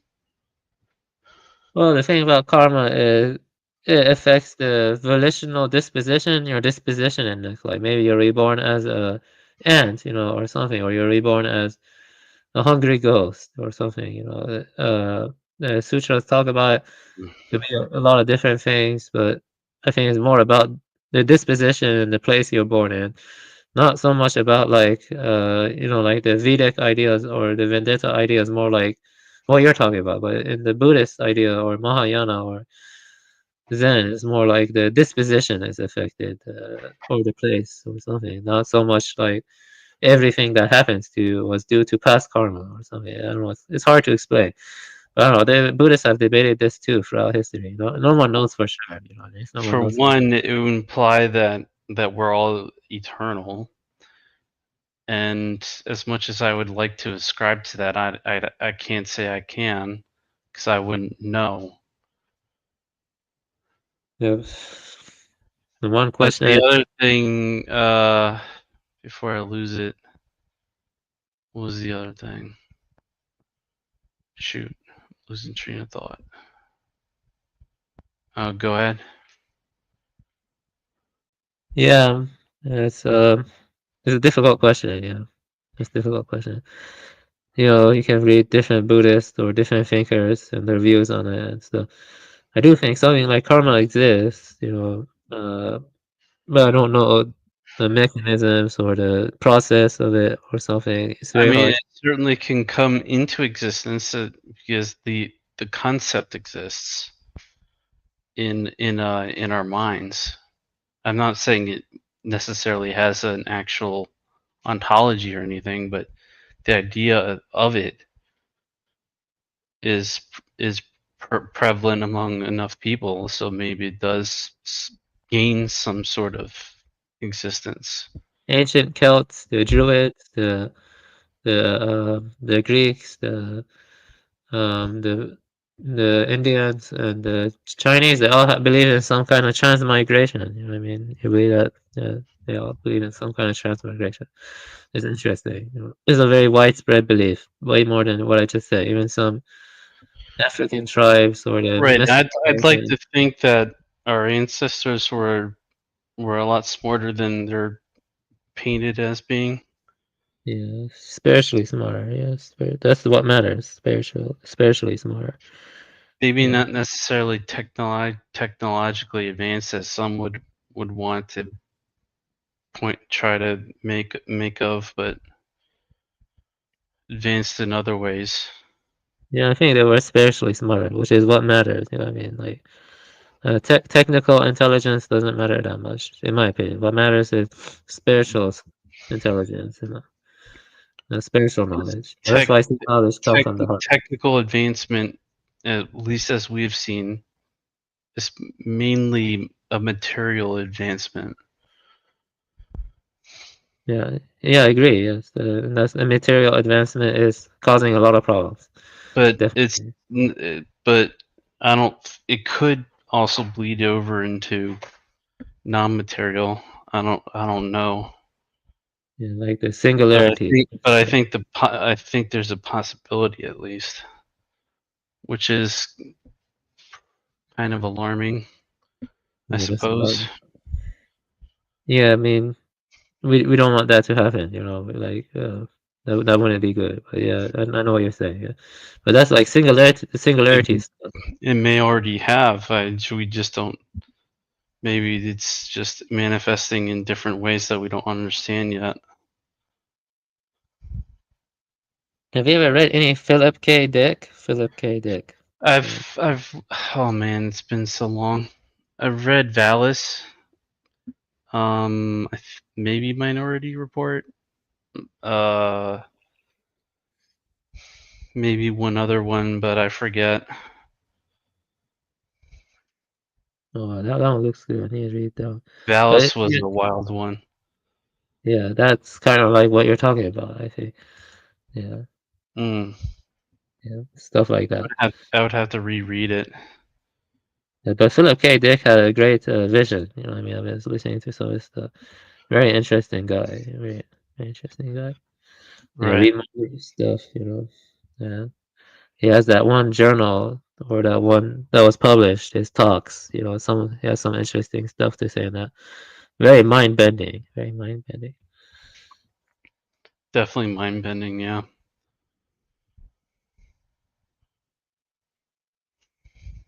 Well, there you go. So how long have you been coming on TML show, Lone Wolf? I'm just curious, approximately. Like on panel or just in general? Uh, uh, on panel, on panel. Probably sometime last year. I forget. It wasn't. I mean, I was more or less here with TML from the start, but I was mainly in the chat for a while. It wasn't until later that I started coming on panel. I just forget. It's kind of fuzzy at pretty much now.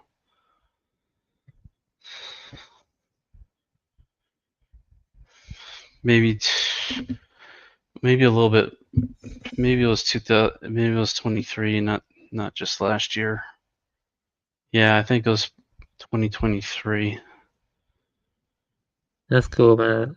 I think you have very interesting stuff to add. I appreciate your presence and talking to you. It's nice. Thanks. To have someone to talk to about these subject material. So you are an intelligent person. Don't view yourself as being lesser or anything. You're intelligent. And so, I mean, in the sense that you have wisdom. So wisdom is way above intelligence. Discernment. Yeah. um, intuition. Intuition. Yeah. Stuff like that. So, I just like to think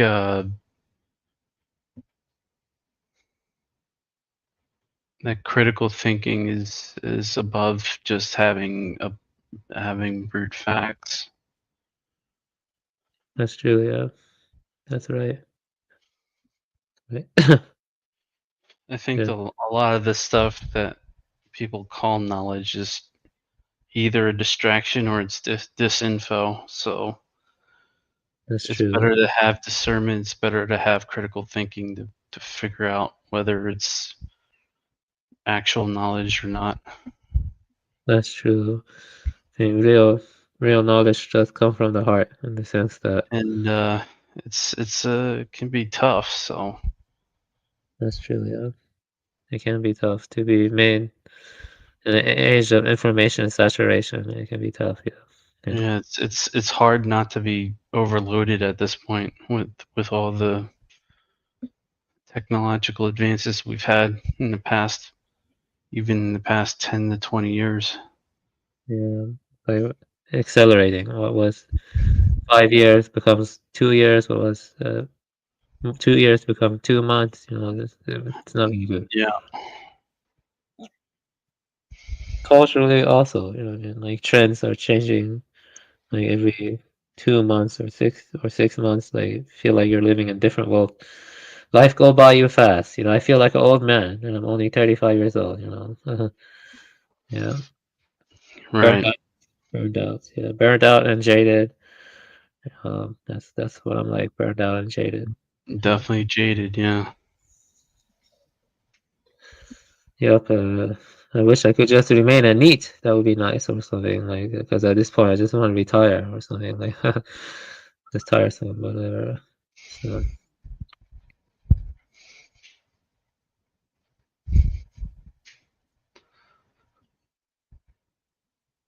neat, have it easy, I guess.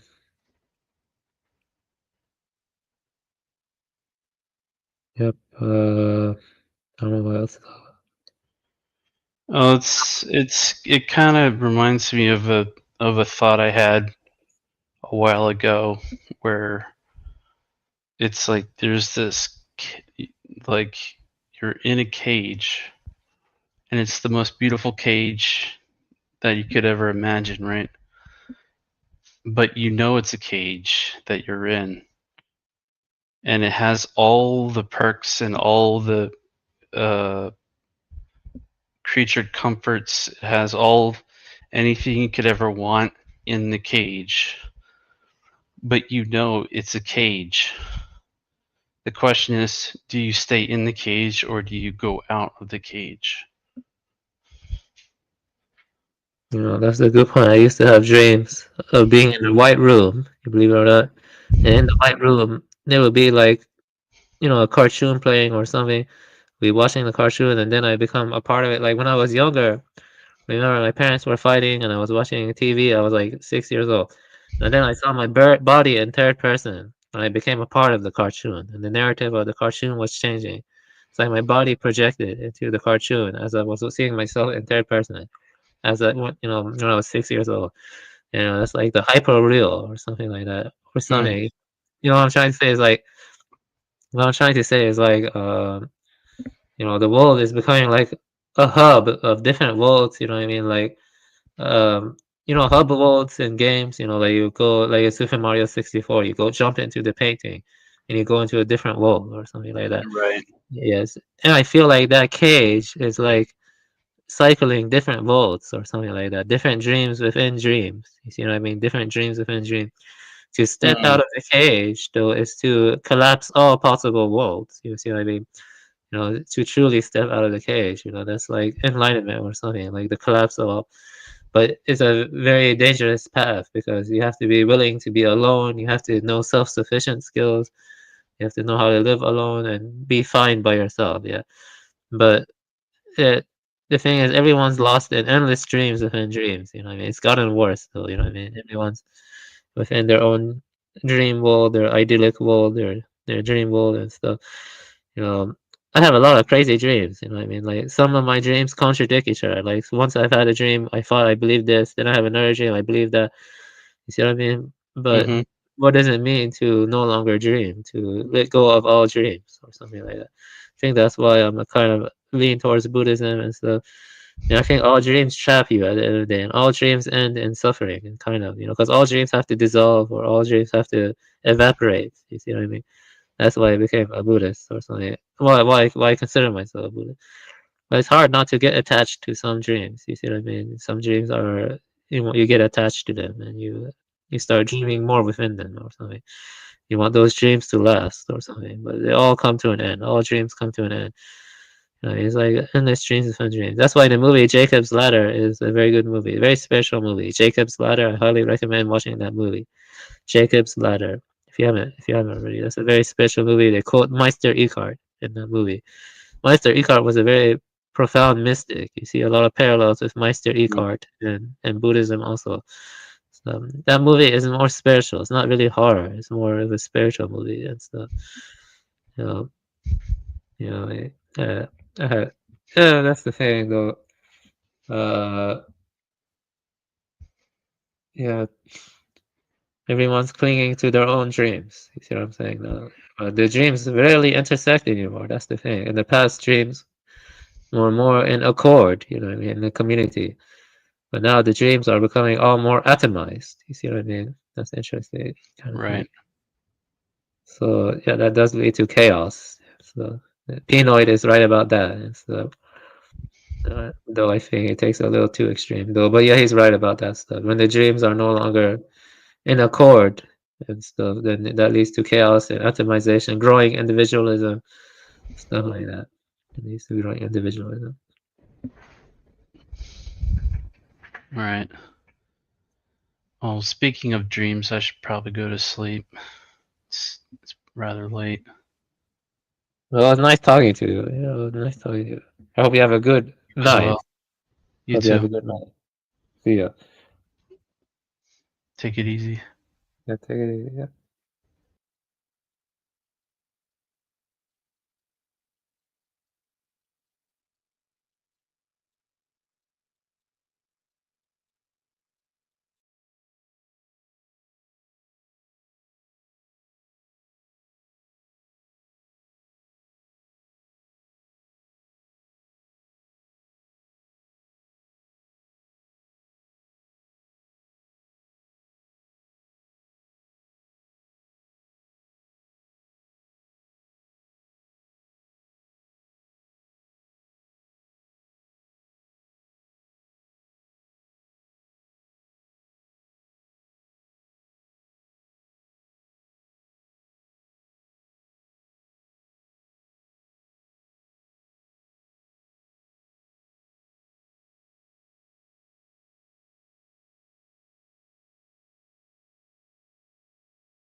Oh, no, I should go. Maybe someone will come up. I feel like talking more, but it's late. Uh, uh, I'll give the. Just come on, you can talk to me, or you can just go. Oh.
So does anyone want to come on?